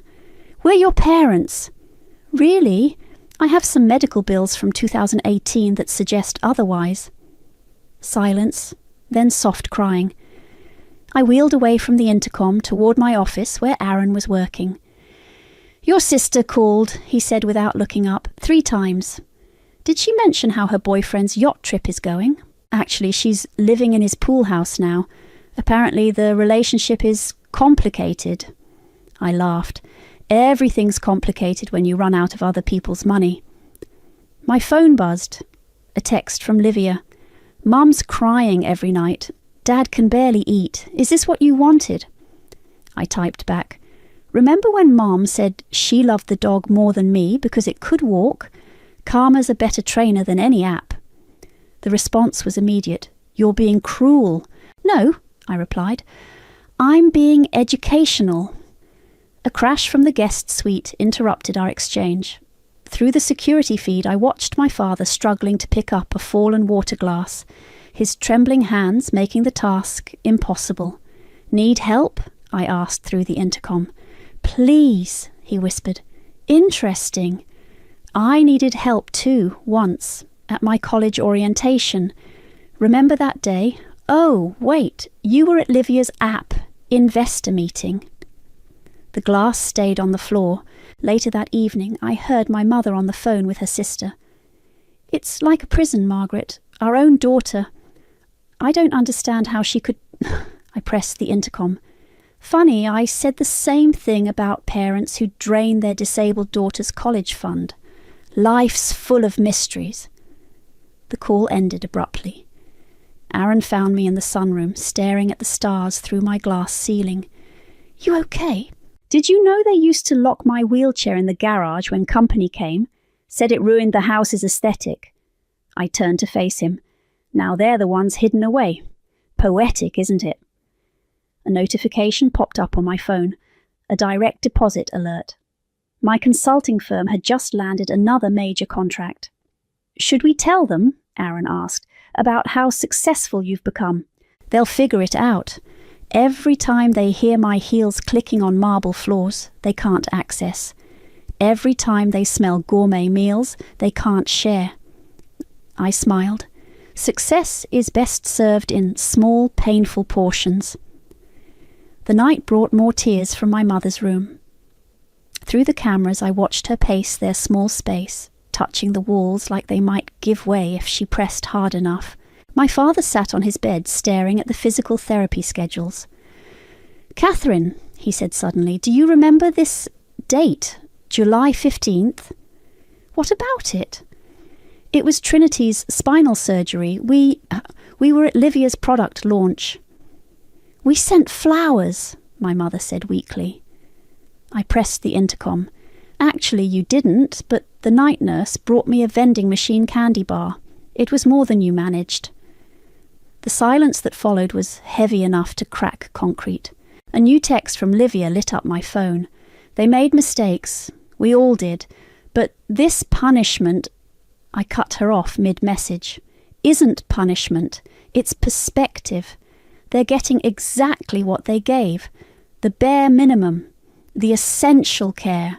The technical fulfillment of obligation without the warmth of love. Sound familiar?" "You're better than this," she wrote back. "No," I replied. "I'm exactly what they made me. And now they get to live in the house that indifference built." I wheeled through my beautiful home, past the adaptive kitchen where I cooked gourmet meals, past the custom office where I built my empire, past all the success they said I'd never have. From their suite, I heard my mother's voice, small and broken. "Trinity, please, we understand now." I pressed the intercom one last time. "No, Mom, you're just beginning to understand. Sleep well, the lights stay on." Then I turned off the monitor and wheeled away, leaving them to their education in empathy. The sound of my front door slamming echoed through the house like a gunshot. I didn't need the security feed to know who it was. Livia's designer heels clicked against my marble floors like angry exclamation points. "Where are you?" she shouted. "We need to talk, now." I met her in the kitchen, where I was preparing my morning smoothie. "Indoor voice, Liv. This isn't one of your start-up pitches. Have you seen them?" She threw her bag onto my counter. Actually seen them. Dad can barely hold a fork. Mum hasn't slept in days. I've seen everything. I gestured to my monitoring tablet, including Mom's little prayer session where she asked God why she was cursed with a broken daughter. That was yesterday, around 3 p.m. You're recording them, like they recorded my therapy sessions to prove I wasn't trying hard enough to walk. I took a sip of my smoothie. Want a tour of what they're missing? Without waiting for an answer, I led her through my house, past the state-of-the-art adaptive kitchen, through the voice-controlled entertainment room, into my home office with its wall of industry awards. This is what their investment could have built, I said, watching her face. Instead, they bought your affirmation app. How many downloads did it get before failing? 100? 2? 93, she whispered. But that's not... 93 people paid $10 to have a computer tell them they matter. Meanwhile, my consulting firm just signed a $1 million contract to make Fortune 500 companies accessible to everyone. I wheeled closer. You got my legs while I got your pity. How's that working out for everyone? You're better than this, she tried again. This revenge is exactly what I earned, what I built, what I designed, down to the last uncomfortable detail. Aaron appeared in the doorway. Everything okay in here? I heard shouting. Just giving my sister a tour, I said sweetly, showing her what real success looks like without stealing someone else's future. Livia's face reddened. You want to talk about stealing? How about stealing our parents' dignity, their comfort, their what? I cut in. Their ability to move freely, their independence, their sense of worth. Welcome to my childhood, sis. How does it feel from the other side? They're sick. They're experiencing consequences. There's a difference. I wheeled to a locked door, the one leading to my private sunroom. Want to see what they could have had? I pressed my code into the keypad. The door swung open to reveal a stunning space filled with natural light, adaptive furniture, and every comfort imaginable. A paradise of accessibility and luxury. This, I said quietly, was meant for family, when I thought I had one.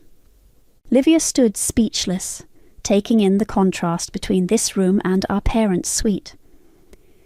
You know what Mom told her friends at the country club, I continued, that they had one healthy child, one, like I didn't exist, like I was a shadow they had to explain away.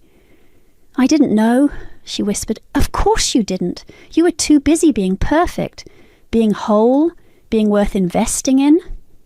The intercom crackled. My father's voice, Livia, is that you? I pressed the response button. Family meeting in progress, Dad. Nurse Lara will be there for your afternoon check soon. Please, he began, but I cut the feed. You're torturing them, Livia said. No, I'm teaching them. Every bare wall, every sleepless night, every moment of discomfort, it's all carefully designed, like they designed my isolation. Aaron cleared his throat. Trinity, maybe what? I spun to face him. Maybe I should forgive them, like they forgave my body for betraying their perfect family image, like they forgave me for needing help, for needing love, for needing anything. The silence stretched between us like a taut wire. Finally, Livia spoke. They told people they had one healthy child. Among other things, want to hear about the dog comment, or maybe how they explained away my empty seat at your graduation dinner.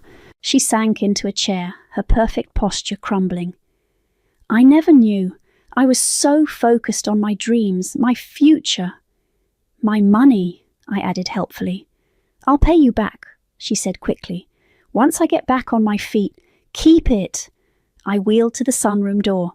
Consider it the price of this education. Now, if you'll excuse me, I have a video call with actual paying clients. As I closed the door, I heard her last whispered words. What have we done? I smiled, remembering all the times I'd asked myself the same question. The difference was, I knew exactly what I was doing, and I wasn't done yet. Your father had another episode last night, Lara reported, handing me her tablet. The tremors were severe enough that he couldn't take his medication without assistance. I scrolled through the night's logs. And my mother? Asked for sleeping pills again. When I refused, she spent 3 hours sitting in the hallway crying. Through the monitors, I watched them now. My father struggling to button his shirt. My mother staring at the blank wall like it might suddenly sprout windows. "You're a toxic daughter," my father had shouted yesterday, his frustration finally boiling over. "A vindictive, cruel—" I'd cut the intercom before he could finish. Cruel was watching your child struggle alone. Toxic was choosing another child's dreams over your first child's needs. Aaron walked in with coffee and a concerned expression. "The assisted living facility called. They have 2 rooms available next month." "Perfect timing," I said, taking the coffee. "This lesson's almost learned." A notification popped up on my phone. An email from my mother's sister. "What you're doing is inhuman. They're your parents." I typed back, "Funny how family obligations only matter when they need something from me." The morning passed in a blur of work calls and project reviews. My consulting firm was expanding, our client list growing. Success, it turned out, was the best revenge. Around noon, Lara's voice came through my office intercom. "Trinity, your mother's asking for you. She seems different." I switched to the security feed. My mother sat on her bed, holding an old photograph I hadn't noticed her bringing. Even through the grainy footage, I recognized it. My 10th birthday, the last one before they stopped celebrating them. "I need to visit someone," I told Aaron, grabbing my keys. The cemetery was quiet this time of day. I wheeled up to Rosalie's grave, laying a single rose against the stone. My old teacher, the only one who saw past my wheelchair to the mind behind it. "You were right," I said to the granite marker, "about building a life they couldn't touch, about making them wish they could. Success isn't just about proving them wrong," Rosalie had told me once. "It's about proving yourself right." When I returned home, Lara met me at the door. "Your mother's been asking for her medication early, says the pain is worse." "Stick to the schedule," I replied. "Pain needs time to teach its lessons." But something felt different. The air in the house was heavier, charged with an emotion I couldn't name. Late that night, unable to sleep, I wheeled silently through my dark house. As I passed their suite, I heard my mother's voice, thin and broken. "Do you remember her first wheelchair, William? The little pink one?" "Catherine, don't—" "She decorated it with stickers, made it pretty. While we were so focused on fixing her, we never saw how she was fixing herself." I stopped listening. "We failed her," my father's voice cracked. "Not the other way around." "I keep thinking about that dog comment I made," my mother whispered. "How could I? My own daughter." "We chose wrong," he replied. "Every time we chose wrong." I heard movement, then my mother's voice again. "I need to tell her, now. I don't care what time it is." The door opened. My mother stepped into the hallway, freezing when she saw me there. "Trinity," she breathed. "Looking for something, Mom? More comfort? More medication? More chances?" She sank to the floor, eye level with my chair for the first time in years. "No, just you. I need you to know—" "What? That you're sorry? That you understand now? That living in a bare room with minimal comfort is somehow enlightening? That we never deserved you," she whispered. "Not then, not now, not ever." The words hung between us like smoke. "You win," she continued, tears falling freely. "We see it now. What we did, what we were, what we lost." I wheeled closer, looking down at the woman who had looked down on me for so long. "This was never about winning, Mom. It was about learning. Please," she reached for my hand. I pulled back. "Nurse Lara will take you back to your room," I said, pressing the call button. Tomorrow we'll discuss your transfer to assisted living. This lesson's finished.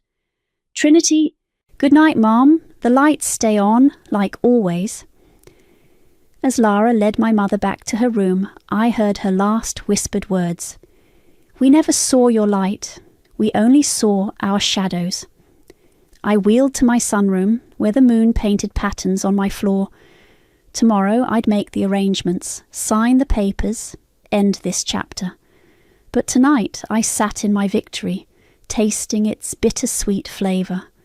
Sometimes winning feels exactly like losing. Sometimes justice wears the face of grief. And sometimes the hardest lessons are the ones we teach ourselves. The assisted living facility paperwork sat on my desk like a final exam. One signature and this would all be over. But first we needed to talk, really talk. Bring them to the living room, I told Lara. It's time. My parents entered slowly, cautiously, like wounded animals. This was their first time seeing the main house since moving in. My mother's eyes darted around, taking in every beautiful, accessible detail. My father's hands trembled more than usual. Sit, I said, gesturing to the couch. They sank down together, looking small against the expensive upholstery. Before you go to assisted living, we're going to have the conversation you've avoided for 29 years. I positioned my chair directly in front of them. Let's start with the college fund. Trinity, my father began. No, I talk, you listen. I pulled out a folder. Here's the withdrawal slip, $75,000, my future converted into startup capital for an app that failed in 6 months. Want to explain that decision? My mother's hands twisted in her lap. We thought Livia's idea seemed so promising. More promising than your disabled daughter's education, than her independence, than her worth. We were wrong, my father whispered. Wrong doesn't cover it, Dad. You can't unbuild a wheelchair with a whisper. Aaron appeared in the doorway, watching silently. He'd seen me practice this speech 12 times, but this was the real performance. Every time I needed you, you chose her, I continued. Every surgery, every therapy session, every milestone, you were absent. Do you know who held my hand? After operations, nurses, strangers, because my parents were too busy attending pitch meetings. We thought we were investing in the future, my father protested weakly. No, you were betting against mine, because a broken daughter wasn't worth betting on, was she, Mom? My mother flinched. I never meant... You meant every word, every absence, every time you told your friends you had one healthy child, every time you locked my wheelchair away when company came, every time you chose her dreams over my needs. Please, my mother sobbed, we understand now. Do you? Do you understand what it's like to be treated like furniture, to be stored away when inconvenient, to be told your existence is a burden? I wheeled closer, because that's what your suite was designed to teach you. Every bare wall, every sleepless night, every moment of discomfort, it was all carefully architected, like you architected my isolation. My father's tremors increased. We failed you.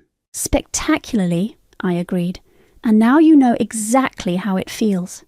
To be dependent on others' mercy, to live in spaces not designed for your comfort, to be an afterthought in your own home. What can we do? My mother asked. How can we ever? You can't. That's the point. You can't undo years of neglect with an apology. You can't rebuild trust with regret. You can't fix what you broke just because you finally feel broken too. I pulled out the assisted living brochures. Tomorrow you'll move to Golden Meadows. Basic care, shared rooms, minimal amenities. It's what you can afford now after investing everything in Livia's dream. And us? My father asked quietly. Will we ever have a relationship? That depends on what you build from here. But understand this. I'm not the daughter you ignored anymore. I'm not the future you bet against. I'm the success you never saw coming. I handed them the facility paperwork. Sign. As they scribbled their names, my mother's tears fell on the pages. "We loved you," she whispered. "Badly, wrongly, but we did." "Love isn't supposed to come with conditions," I replied. "Or accessibility issues." Aaron stepped forward. "The transport will be here at 9 tomorrow." My parents stood shakily. Before they turned to leave, my father spoke. "Your house, it's beautiful. Everything we said you couldn't have." "I know," I cut him off. "That's why you're leaving it." Lara appeared to escort them back to their suite. At the doorway, my mother turned. "Trinity, thank you." "For what?" "For teaching us, even if we didn't deserve the lesson." After they were gone, Aaron sat beside me. "You okay?" I stared at the signed papers at the end of this chapter. They say revenge doesn't heal anything, but sometimes it builds something new, something stronger. Like this house? Like me. Tomorrow they'd leave for Golden Meadows. Tomorrow their suite would be emptied, repainted, repurposed. Tomorrow this lesson would end. But tonight, in this moment, I felt the weight of victory, heavy, sharp, and necessary as surgery. Sometimes healing looks like letting go. Sometimes justice wears the face of goodbye. And sometimes the strongest thing you can build is the courage to close a door. The guest suite stood empty, its bare walls holding echoes of lessons learned. I wheeled through it one last time, Lara beside me with her final report. "Their intake at Golden Meadows is complete," she said. "Basic shared room, standard care package." "Any issues?" "Your mother cried. Your father stayed silent. Livia wasn't there." I nodded, running my hand along the wall where the physical therapy schedules had hung. "Keep monitoring their care, but discreetly. I'm still paying their bills, after all." "Anonymously," Lara reminded me with a small smile. "Some kinds of karma need witnesses," I said. "Others work better in silence." My phone buzzed. An email from Livia. "I get it now. I really do. Not just about them, but about me too. About what I took from you. I'm starting therapy next week." I didn't reply. Instead, I opened my laptop and continued working on my book. Designed for Dignity, Architecture as Accountability. Aaron found me there, still typing. The contractors want to know what to do with this space. I looked around the room that had served its purpose so perfectly. Turn it into a training centre for companies learning about accessibility. Let's build something useful from all this concrete and karma. Speaking of building, he handed me an envelope. "This came while you were at the facility." Inside was a custom award, clearly commissioned by my team. The inscription read, "Builder of Justice for constructing paths others didn't think possible." "They understand," Aaron said quietly. "All of us who watched you build this, your business, your home, your reckoning. We understand." The intercom buzzed. The front desk announced my next client meeting, a major tech company finally realizing accessibility wasn't optional. "Ready to change more minds?" Aaron asked. "Always." I wheeled toward my office, passing the sunroom I'd once dreamed of sharing. "You know what Rosalie told me before she died? Build a life they can't touch, then make them wish they could." I thought it was about revenge. Wasn't it? No. I stopped at my desk, looking at the photos there, me at business summits, receiving awards, cutting ribbons at accessible building launches. It was about reconstruction, taking broken pieces and building something stronger. My phone lit up with a text from the Golden Meadows nurse. "Your father asked about wheelchair-accessible activities today. Your mother joined the family support group."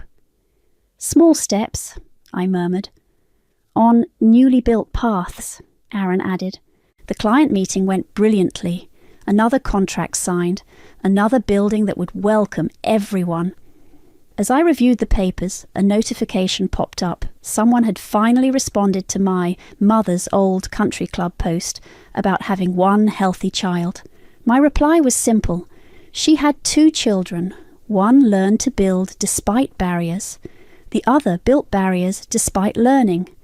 Guess which one succeeded? The responses flooded in, but I closed the app. Some conversations don't need audiences. Instead, I wheeled to my window wall, watching the sunset paint my accessible paradise in shades of victory. On my desk, the book manuscript grew longer, each chapter a blueprint for accountability.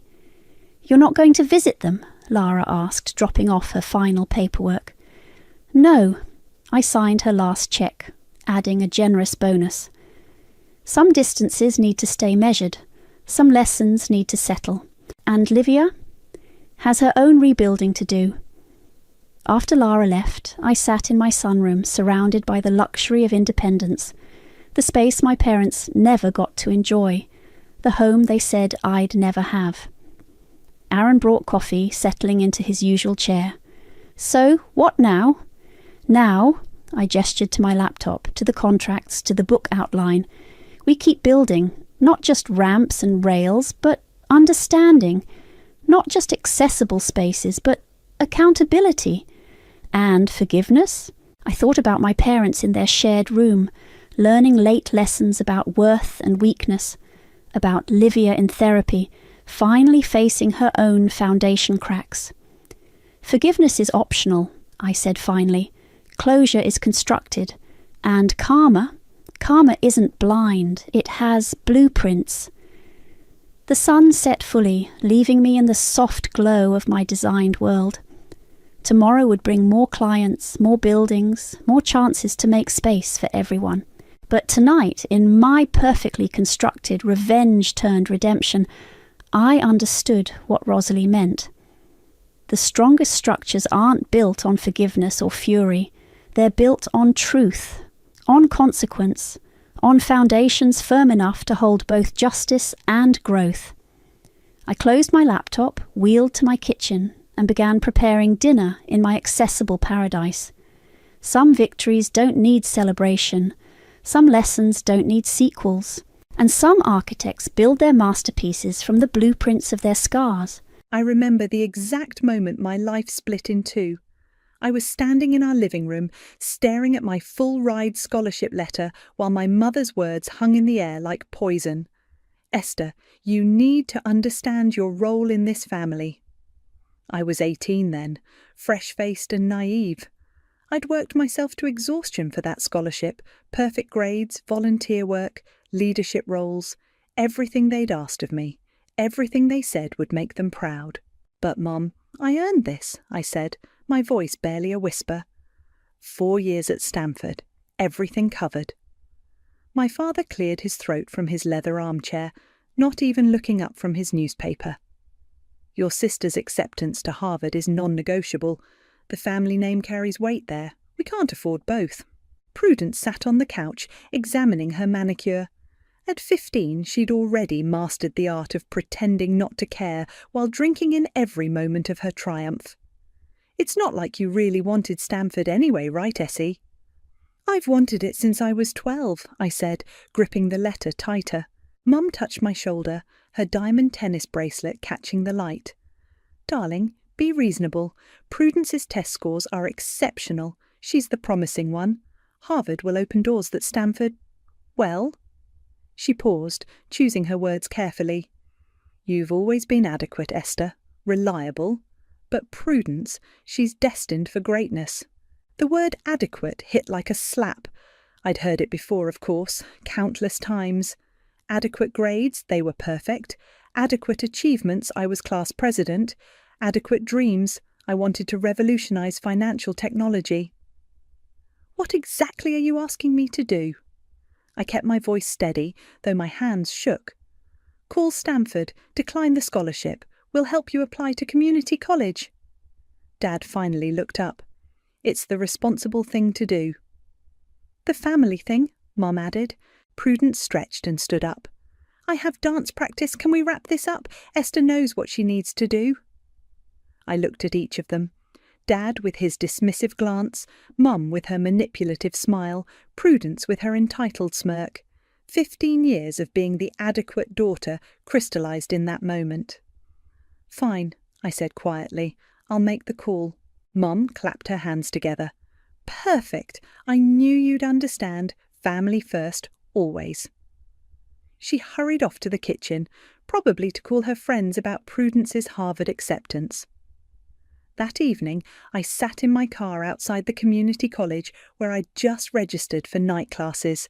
Tears burned in my eyes, but I wouldn't let them fall. My phone buzzed. A text from my new roommate, Laura, asking when I'd move in. Change of plans? I typed back. I'm staying local, working days, studying nights. Her response was immediate. What? Why? You got Stanford? I stared at the phone for a long time before responding. Family needed the money for Prudence. Harvard calls.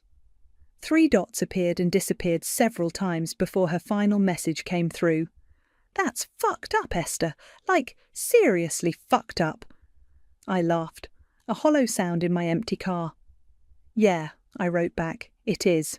Starting my car, I caught my reflection in the rearview mirror. The adequate daughter. The reliable one. The sacrifice. They'll regret this, I whispered to my reflection. All of them. I drove home in silence, already plotting my next moves. Community college classes, a job at a local tech startup. Small steps, invisible steps. Let them think I'd accepted my role. Let them believe I was just adequate Esther, taking one for the team. Walking into the house, I heard Mom on the phone in the kitchen. Yes, both girls are exactly where they should be. Prudence is Harvard-bound, and Esther, well, she's found something suitable. You know how she is. Modest goals, modest abilities.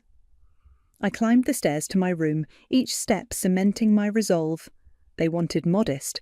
I'd show them modest. I'd build something so quietly, so carefully, they'd never see it coming until it was too late. In my room, I pinned my Stanford rejection letter, the one I'd written myself, on my bulletin board. Next to it, I placed a small note. Adequate is as adequate does. Let them have their golden child. Let them bask in Prudence's promised glory. I had work to do, and time was on my side. After all, karma doesn't work on anyone else's schedule. 8 years can change everything, and nothing at all. I sat in my modest apartment's kitchen, watching Laura pace while reading financial reports. Holy shit, Esther, holy shit! She slapped the papers down. You're telling me this tiny startup you invested in just got acquired for how much? 400 million, I said, sipping my coffee. My share works out to about 42 million after taxes. Laura collapsed into the chair across from me. And your family still thinks you're some kind of middle management nobody? I nodded, allowing myself a small smile. Last Christmas, Dad asked if I'd gotten that promotion to senior data entry specialist yet. And you just nodded and passed the potatoes, didn't you? Actually, I said I was still working on it, keeping expectations low. Laura threw her head back and laughed. You're evil. I love it. She sobered quickly. But seriously, E, you're a silent partner in 3 successful fintech startups. You've got more money than your entire family combined. Don't you think it's time to... To what? I cut her off. Show them they were wrong. Give them a chance to pretend they always believed in me. The doorbell rang. Laura raised an eyebrow. That'll be Darren with the contracts. I stood up, smoothing my simple black dress. Remember, he thinks I'm just another investor. The man's not stupid, Esther. He's been watching you for months. I opened the door to find Darren in his usual crisp suit, looking somewhat nervous. Ms. Emerson, he said formally, then spotted Laura. Oh, I didn't realize you had company. Laura's my lawyer, I said, gesturing him in. She reviews all my contracts. He set his briefcase on the table, stealing glances at my deliberately modest apartment. You know, most of our investors prefer to meet at their offices or homes. I prefer privacy, I replied, taking the contracts he offered. Less attention that way. Laura snorted. She means she's pathologically modest. Darren's eyes met mine. Somehow I doubt that's the whole story. Before I could respond, my phone buzzed. Prudence's face lit up the screen. I declined the call. Your sister again? Laura asked. 3rd time today. She never calls unless she needs something. Darren looked between us. You have a sister? The promising one, Laura and I said in unison, then laughed. My phone buzzed again, a text this time. I read it aloud. Essie, super urgent. Needs sister advice. Call me. Translation, Laura said. She's in trouble and needs money. I turned to Darren. The contracts look good. I'll wire the funds tomorrow. He hesitated. There's something else. The board. We'd like you to consider taking a more active role. Your insights have been invaluable, and frankly, your background in... No public positions, I said firmly. But why? You're brilliant at this. Your analysis of market trends alone. Laura interrupted. Trust me, Darren, she has her reasons. My phone buzzed again. Mum this time. I showed Laura the text. Esther, call your sister. Family emergency. It's starting, Laura said quietly. Darren gathered his things, clearly sensing the tension. At the door he paused. Whatever game you're playing, Miss Emerson, I hope you know what you're doing. After he left, Laura turned to me. He likes you. He likes my investment strategy. No, he likes you, and you like him. I ignored her, reading another text from Mum. Your sister's in trouble, real trouble. Be a good sister and help. Laura read over my shoulder. What are you going to do? I walked to my window, looking out at the city lights. Wait. For what? For them to realise how bad it is, for them to exhaust every other option, for them to have no choice but to beg the adequate daughter for help. I turned back to her. You're going to have real power soon. What will you do with it? I smiled, cold and certain. Restore balance. Laura shivered. Sometimes you scare me, E. Good, I said, watching my phone light up with another desperate text, because soon I'm going to scare them too. I picked up the startup's acquisition papers, worth more money than my parents had ever seen. 8 years of careful planning, of quiet investments, of playing the long game. 8 years of watching prudence burn through opportunities while I built my empire in silence. Let them call, let them text, let them panic. I'd waited 8 years for karma to come calling. I could wait a little longer for it to hit rock bottom. Christmas dinner at the Emerson house was always a performance, but this year's show was particularly fascinating. I sat quietly at my usual spot, watching Prudence push her food around her plate while Mom chatted about country club gossip. And then Margaret's daughter bought that darling boutique downtown, Mom said, pointedly looking at Prudence. The one you were interested in, dear? Prudence's fork clattered against her plate. Can we not talk about the boutique? I took a small bite of turkey, savouring more than just the food. Oh, what happened with that? Nothing, Prudence snapped. It just didn't work out. Dad cleared his throat. Speaking of work, Esther, still at that data entry job? More or less, I said, helping myself to more potatoes. It pays the bills. If you'd applied yourself more in school, like your sister... He trailed off as Prudence suddenly stood up. I need air, she announced, rushing from the table. Mum waited until the door slammed before turning to Dad. We have to do something. The bank called again this morning. Lower your voice, Dad hissed, glancing at me. I pretended to be very interested in my green beans. 8 years of practice made it easy to look oblivious. She put the house up as collateral, Edgar, Mom whispered fiercely, for that ridiculous boutique, and now with Jessie leaving... Jessie left? I interrupted, letting genuine surprise colour my voice. Last I'd heard, Prudence's fiancé was still in the picture. Mum's face crumpled. He found out about the credit cards and the loans. He said she was using him as a human ATM. How much? I asked quietly. Esther, this doesn't concern... How much, Mum? Dad's jaw clenched.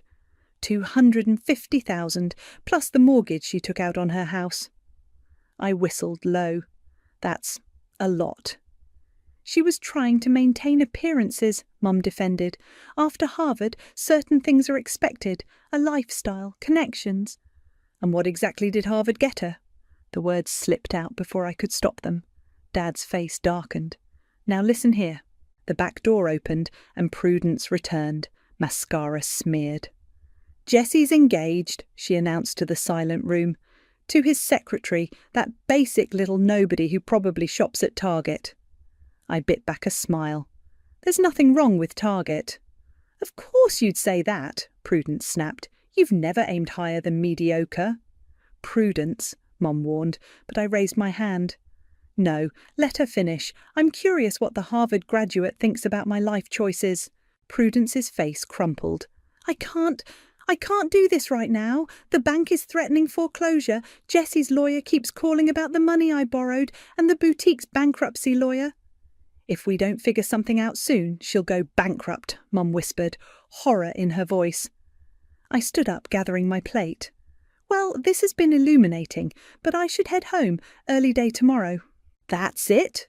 Prudence's voice rose. "Your sister tells you she's in trouble and you just leave?" I turned at the door, taking in the scene. My sister, mascara-streaked and desperate. My mother, wringing her hands in her expensive blouse.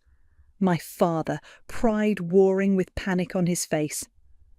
"What exactly do you expect me to do?" I asked softly.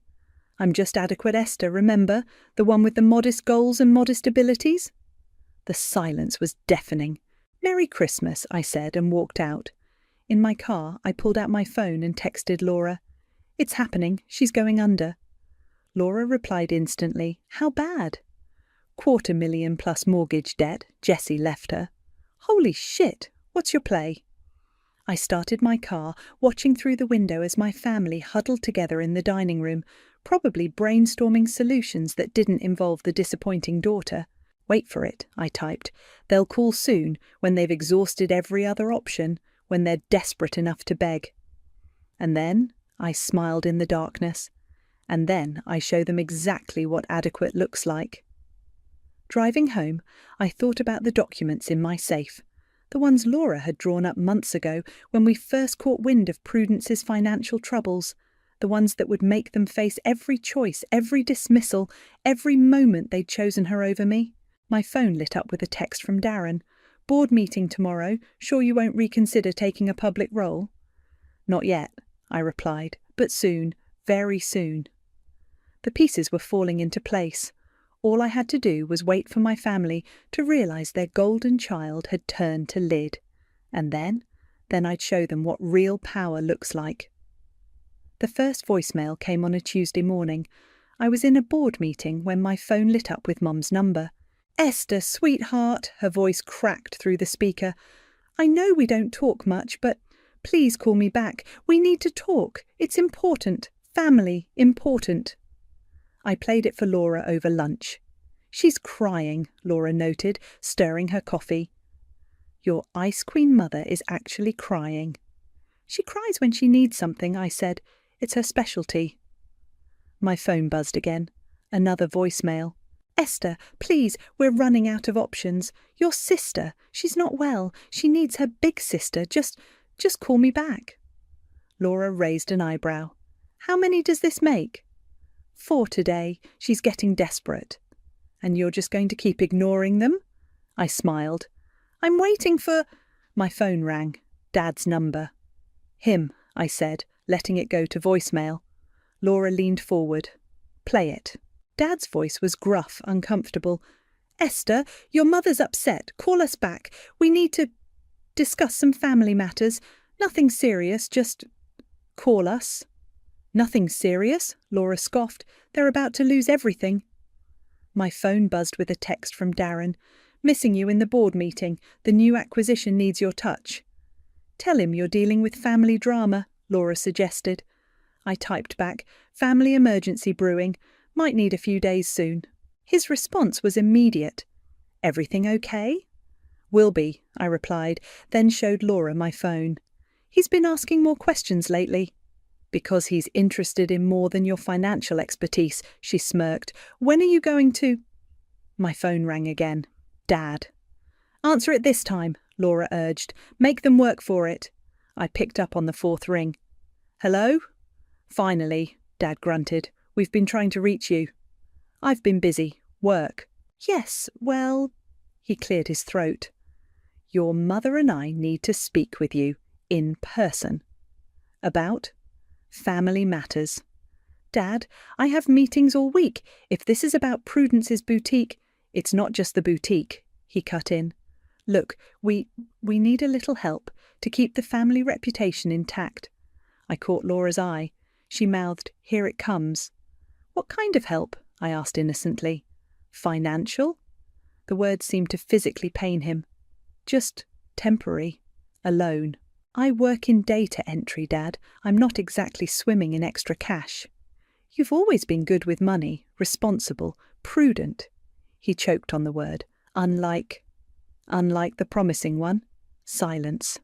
How much? I asked. Come home, he said instead. Sunday dinner. We'll discuss details. I want numbers first, he sighed heavily. 250, plus some additional considerations. That's a lot of data entry, Dad. You must have something saved. You live so modestly. I let the silence stretch until he squirmed. Sunday dinner? Yes, and Esther, don't mention this to your sister. She's fragile right now. I hung up and looked at Laura. Sunday dinner. You're going? Oh, I'm going. I pulled out my laptop and opened a folder labelled Family Matters. Time to prepare the paperwork. The confession documents. And the property transfers. Call your office. I want everything ready by Sunday. Laura pulled out her phone, then paused.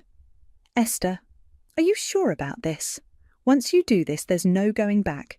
No happy family reunions. No reconciliation. I showed her my screen, a photo from last Christmas. Me in the background, blurry and ignored, while Prudence commanded centre stage. They killed any chance of reconciliation 8 years ago. Now they get to learn what adequate really looks like. My phone buzzed with a text from Darren. Whatever's happening with your family, I'm here if you need backup. Laura read it over my shoulder. Bring him Sunday. What? Bring him. Let them see exactly who you've become when they weren't looking. I considered it, remembering Dad's dismissive tone, Mum's tearful manipulation, the casual way they assumed I was still the same pushover they'd sacrificed. You know what? I will. I typed back to Darren. Free Sunday evening, there's something I'd like you to see. His response came quickly. Name the time and place. I smiled, cold and satisfied. Time to show them what the adequate daughter can do. Laura raised her coffee cup in a toast. To karma. To karma, I agreed, and to family dinners they'll never forget. Sunday dinner felt like walking into a funeral. Mum had stress-cooked enough food for 20 people, though only 5 places were set. Prudence sat at the table looking hollow, her designer clothes hanging loose on her frame. Esther! Mom rushed to hug me. And who's this? Darren stepped forward in his impeccable suit. Darren Kelly, I work with Esther. Dad's eyebrows rose. At the data entry company. Something like that, Darren replied smoothly, catching my eye.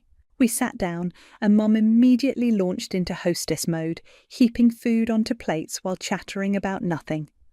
Prudence pushed her food around, not eating. So, I said finally, let's discuss why I'm here. Can't we just have a nice family dinner? Mum pleaded. Like Christmas? I asked, when we pretended Prudence wasn't drowning in debt. Prudence's fork clattered to her plate. I don't need this right now. What do you need, besides $250,000? Dad cleared his throat. We've explored every option. The banks won't extend any more credit. Your mother's family can't help, even my pension. And you thought of me last, I finished. The adequate daughter with the modest job. Esther, please, Mum whispered. We're family. Family? I laughed. Like when you made me give up Stanford for her? Was that family? Darren's head snapped toward me, but I kept going. Or when you spent my college fund on her Harvard apartment? Or when you remortgaged your house to fund her boutique dreams? That's not fair, Prudence protested. No, what's not fair is assuming I'd bail you out after years of treating me like a backup plan. Dad's face darkened. Now listen here. No, you listen. I pulled out my phone and pulled up my banking app. You want to know what adequate looks like? I slid the phone across the table. Dad's eyes widened as he saw the balance. That's... "That's impossible," he stammered.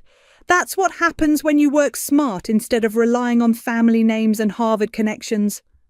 Mom grabbed the phone, gasping. "But how?" While Prudence was burning through Daddy's money, I was investing, building, creating. I turned to Darren. "Would you like to tell them what I really do?" Darren smiled. "Ms. Emerson is one of our most successful venture capitalists.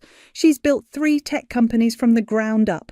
But data entry," Dad sputtered, "was a cover. I wanted to see how long you'd keep underestimating me."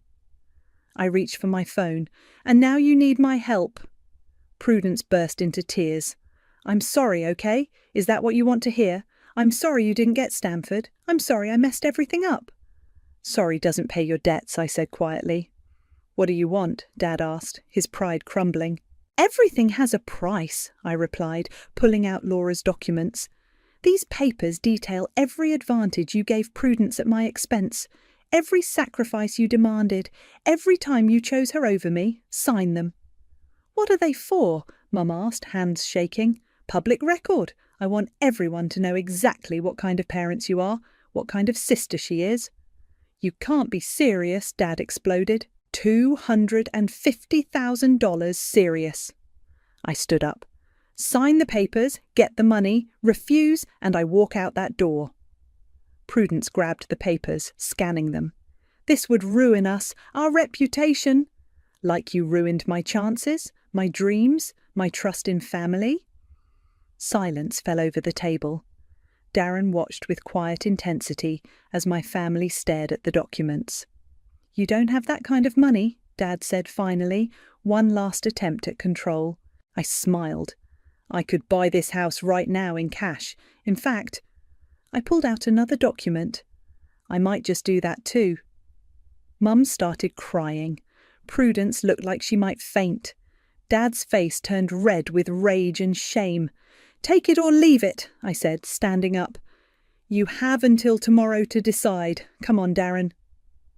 At the door, I turned back. "Oh, and Prudence, that basic nobody who shops at Target, she's probably not drowning in debt." In the car, Darren was quiet for a long moment. "That was too much?" "Incredible," he finished. "Terrifying, but incredible." I looked back at the house where my family sat, probably still staring at those papers. "They'll sign." "How do you know?" "Because they're desperate, and I'm their last hope." I started the car. Ironic, isn't it? The adequate daughter holding all the cards. "There's nothing adequate about you," Darren said softly. I smiled, feeling lighter than I had in years. "No, there really isn't." Laura's office felt too small for all the tension it contained. My family sat clustered on one side of her conference table, looking like defendants at a trial, which, in a way, they were. "The terms are simple," Laura said, spreading out the documents. "You sign these affidavits acknowledging your actions regarding the Stanford scholarship, subsequent financial decisions, and systematic favoritism. In return, Esther will clear Prudence's debts." "This is extortion," Dad growled. "No," Laura replied calmly. "This is accountability." Prudence leaned forward, makeup perfect despite her obvious distress. "Essie, please, we can work something else out. I'll pay you back slowly." "With what money?" I asked. "Your boutique is bankrupt. Jessie's gone. Harvard connections dried up. What exactly do you have left to offer?" "I'm your sister." "You were my sister when you took my scholarship too." Mum dabbed at her eyes with a monogrammed handkerchief. "We did what we thought was best for the family." "Best for Prudence," I corrected. "Now you can do what's best for her again. Sign." Dad picked up the papers, reading aloud. "We, the undersigned, acknowledge that we deliberately sacrificed Esther's academic future to benefit Prudence, displaying a pattern of emotional negligence and financial discrimination." He threw the papers down. "This is ridiculous." "Is it false?" Darren spoke up from the corner where he'd been quietly observing. "This is a family matter," Dad snapped. "A family matter you're about to make very public," Laura added. "These affidavits will be filed with the court, public record. Prudence burst into tears. You're trying to destroy us? No, I said quietly. I'm making you face what you did. Every country club friend, every Harvard connection, every business associate will know exactly how you treated your daughters. Unless, Mum asked weakly, unless you sign, then the money appears, the debts vanish, and you get to keep pretending to the world that you're perfect parents with a perfect golden child. And if we refuse, Dad challenged. I stood up, smoothing my designer suit, one that cost more than their monthly mortgage. Then Prudence declares bankruptcy. The house goes into foreclosure. The family name you sacrificed me to protect gets dragged through every financial paper in the city. You wouldn't, Prudence whispered. Try me. Laura pushed pens across the table. Take your time, read carefully, but know the offer expires in 1 hour. Mom reached for a pen with trembling fingers. Edgar, we have to. Eleanor, don't you dare. We have no choice, she snapped. Our daughter is drowning, and our other daughter... She looked at me like she was seeing me for the first time. Our other daughter holds all the power. I watched as she signed, her perfect penmanship spelling out her shame.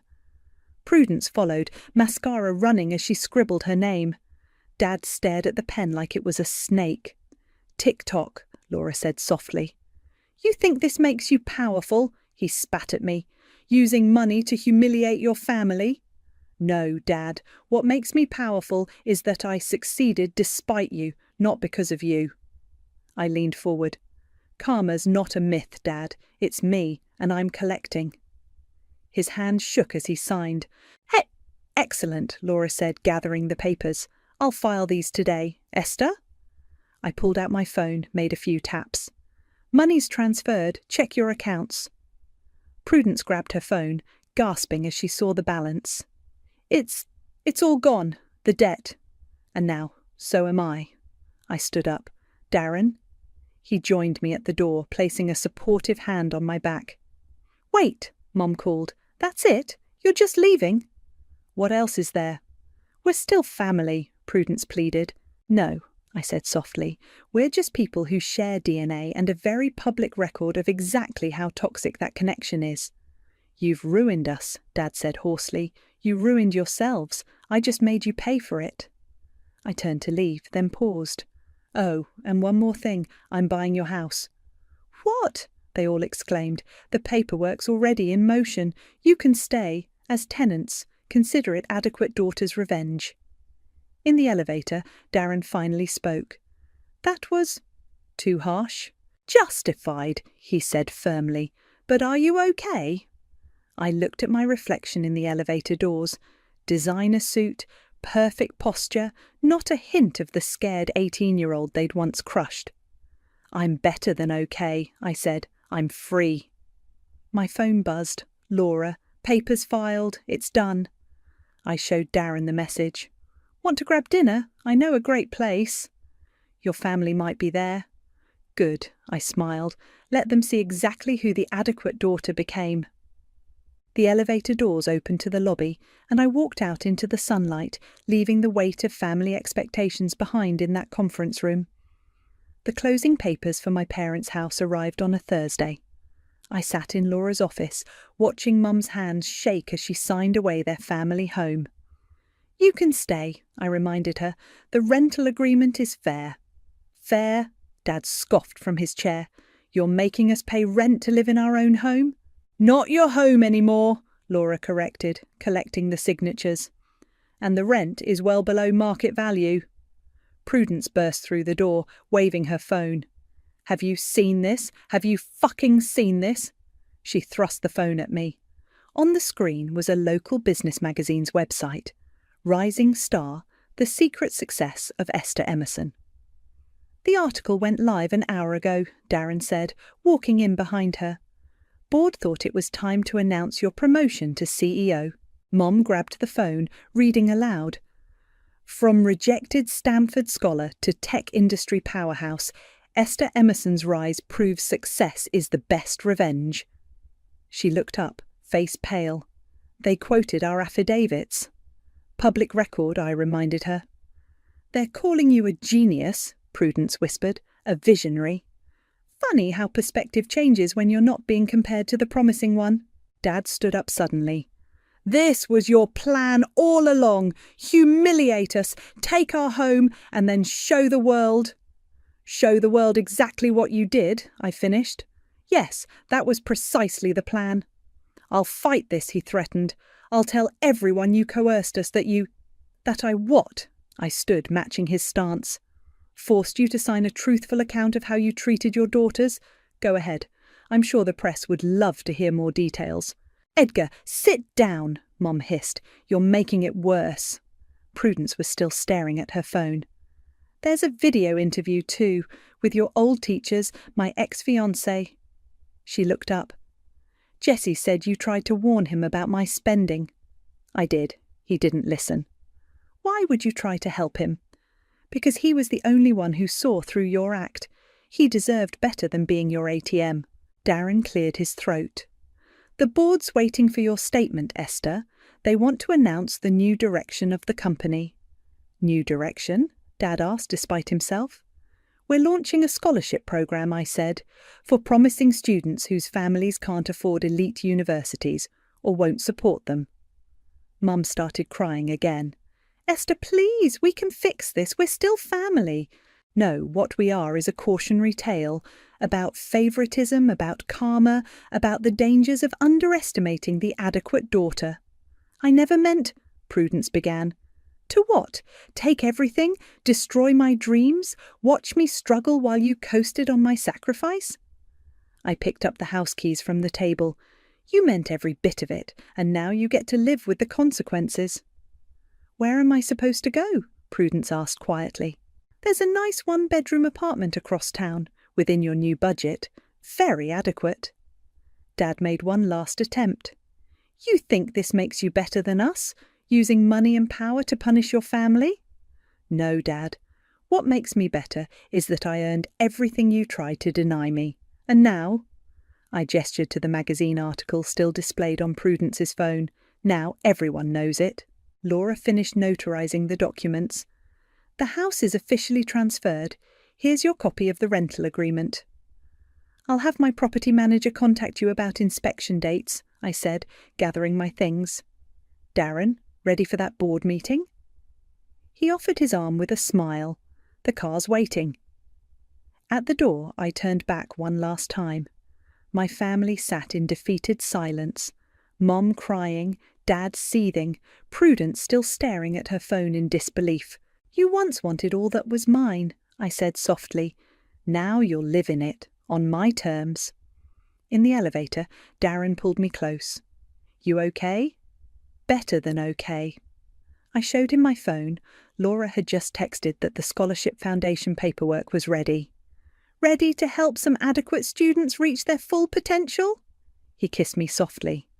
There's nothing adequate about you. Never was. The elevator doors opened to a lobby full of reporters. Camera flashes burst as they spotted me. Ms. Emerson, can you comment on your incredible rise in the tech world? What inspired your scholarship foundation? Any response to your family's situation? I stepped forward, Darren's hand steady on my back, and faced the cameras with a smile that would make headlines tomorrow. I'm just a formally adequate daughter, I said clearly, who decided to show the world what adequate really looks like. The cameras flashed, capturing the moment the backup plan became the master plan, and I walked through the chaos toward my waiting car, leaving adequacy behind forever. The key felt heavy in my hand as I unlocked my childhood home's front door. The house was silent. My family had gone out, probably to avoid this moment, their first property inspection as my tenants. You don't have to do this yourself, Darren said behind me. The property manager could... No, I cut him off. I need to. We walked through the familiar rooms, now strange with my parents' attempts to maintain their former lifestyle on a reduced budget. Cheaper copies of their old artwork, empty spaces where valuable pieces had been sold. I stopped at the living room where it had all started, where they demanded I give up Stanford. This is where they broke your heart, Darren said quietly, and where I decided to rebuild it stronger. Footsteps on the porch made us turn. Prudence stood in the doorway, looking smaller in her non-designer clothes. "I thought I'd find you here," she said. "Property inspection." "Right." She stepped inside. I found my old Stanford rejection letter, the real one." I raised an eyebrow. "And?" "I never opened it back then. Mum and Dad said I was automatically accepted, that their connections—" She swallowed hard. "I got rejected, Esther. Even with all their pulling strings, I wasn't good enough." "But I was," I said quietly, "and they threw it away." "I know, She looked around the room. "I've been seeing a therapist. She says I need to face what we did to you." "Therapy was my suggestion," Laura said, appearing in the doorway, part of the healing process. I turned to my friend. "You knew?" "She called my office last week, asked for recommendations." Prudence stepped closer. "I'm not asking for forgiveness. I don't deserve it. But I need you to know I see it now, all of it. What they did, what I let them do." "What you encouraged them to do," I corrected. "Yes." She wiped a tear. "The therapist says I was trapped in a golden cage of their expectations, but that's no excuse for trapping you in a darker one." My phone buzzed, a news alert about our scholarship foundation. The first recipients had been announced. Prudence saw it too. "You're giving other kids what they took from you." "I'm giving them what I had to fight for alone." "You weren't completely alone," Darren said, squeezing my hand. "You had Laura, and eventually me." "And now?" Laura prompted. I looked around the room, at the spaces where privilege once hung, at my sister's humbled stance, at the life I'd built from adequacy's ashes.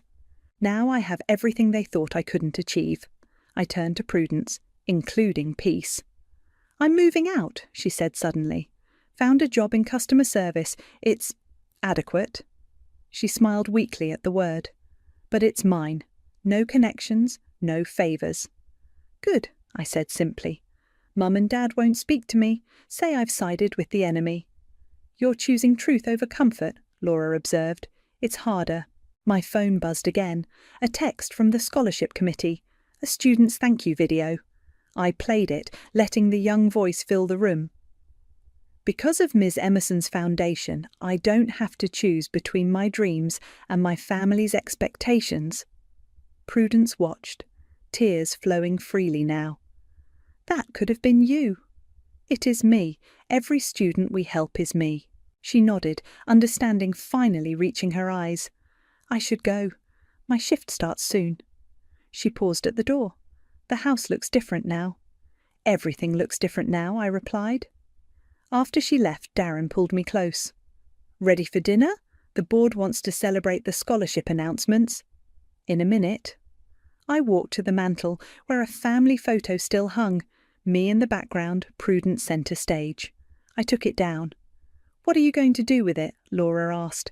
"Leave it for them. A reminder." I placed it face down on the mantel. "Some things shouldn't be forgotten." "And some things," Darren said, "should be celebrated." He pulled out an envelope. "The latest investment numbers? We've doubled the scholarship fund." I smiled, taking his hand. "Let's go tell the board how many more adequate dreams we can fund." At the door, I took one last look at the room where adequacy died and excellence was born. My phone lit up with another scholarship thank you message. "You know what's better than revenge?" I said to Laura and Darren. "Legacy." We walked out together, leaving the empty spaces and old photos behind. Outside, a group of reporters waited, not for the story of family betrayal anymore, but for news of more scholarships, more opportunities, more adequate students ready to become extraordinary. I stepped into the sunlight, ready to give them something better than revenge to write about, ready to show the world what adequate dreams could build.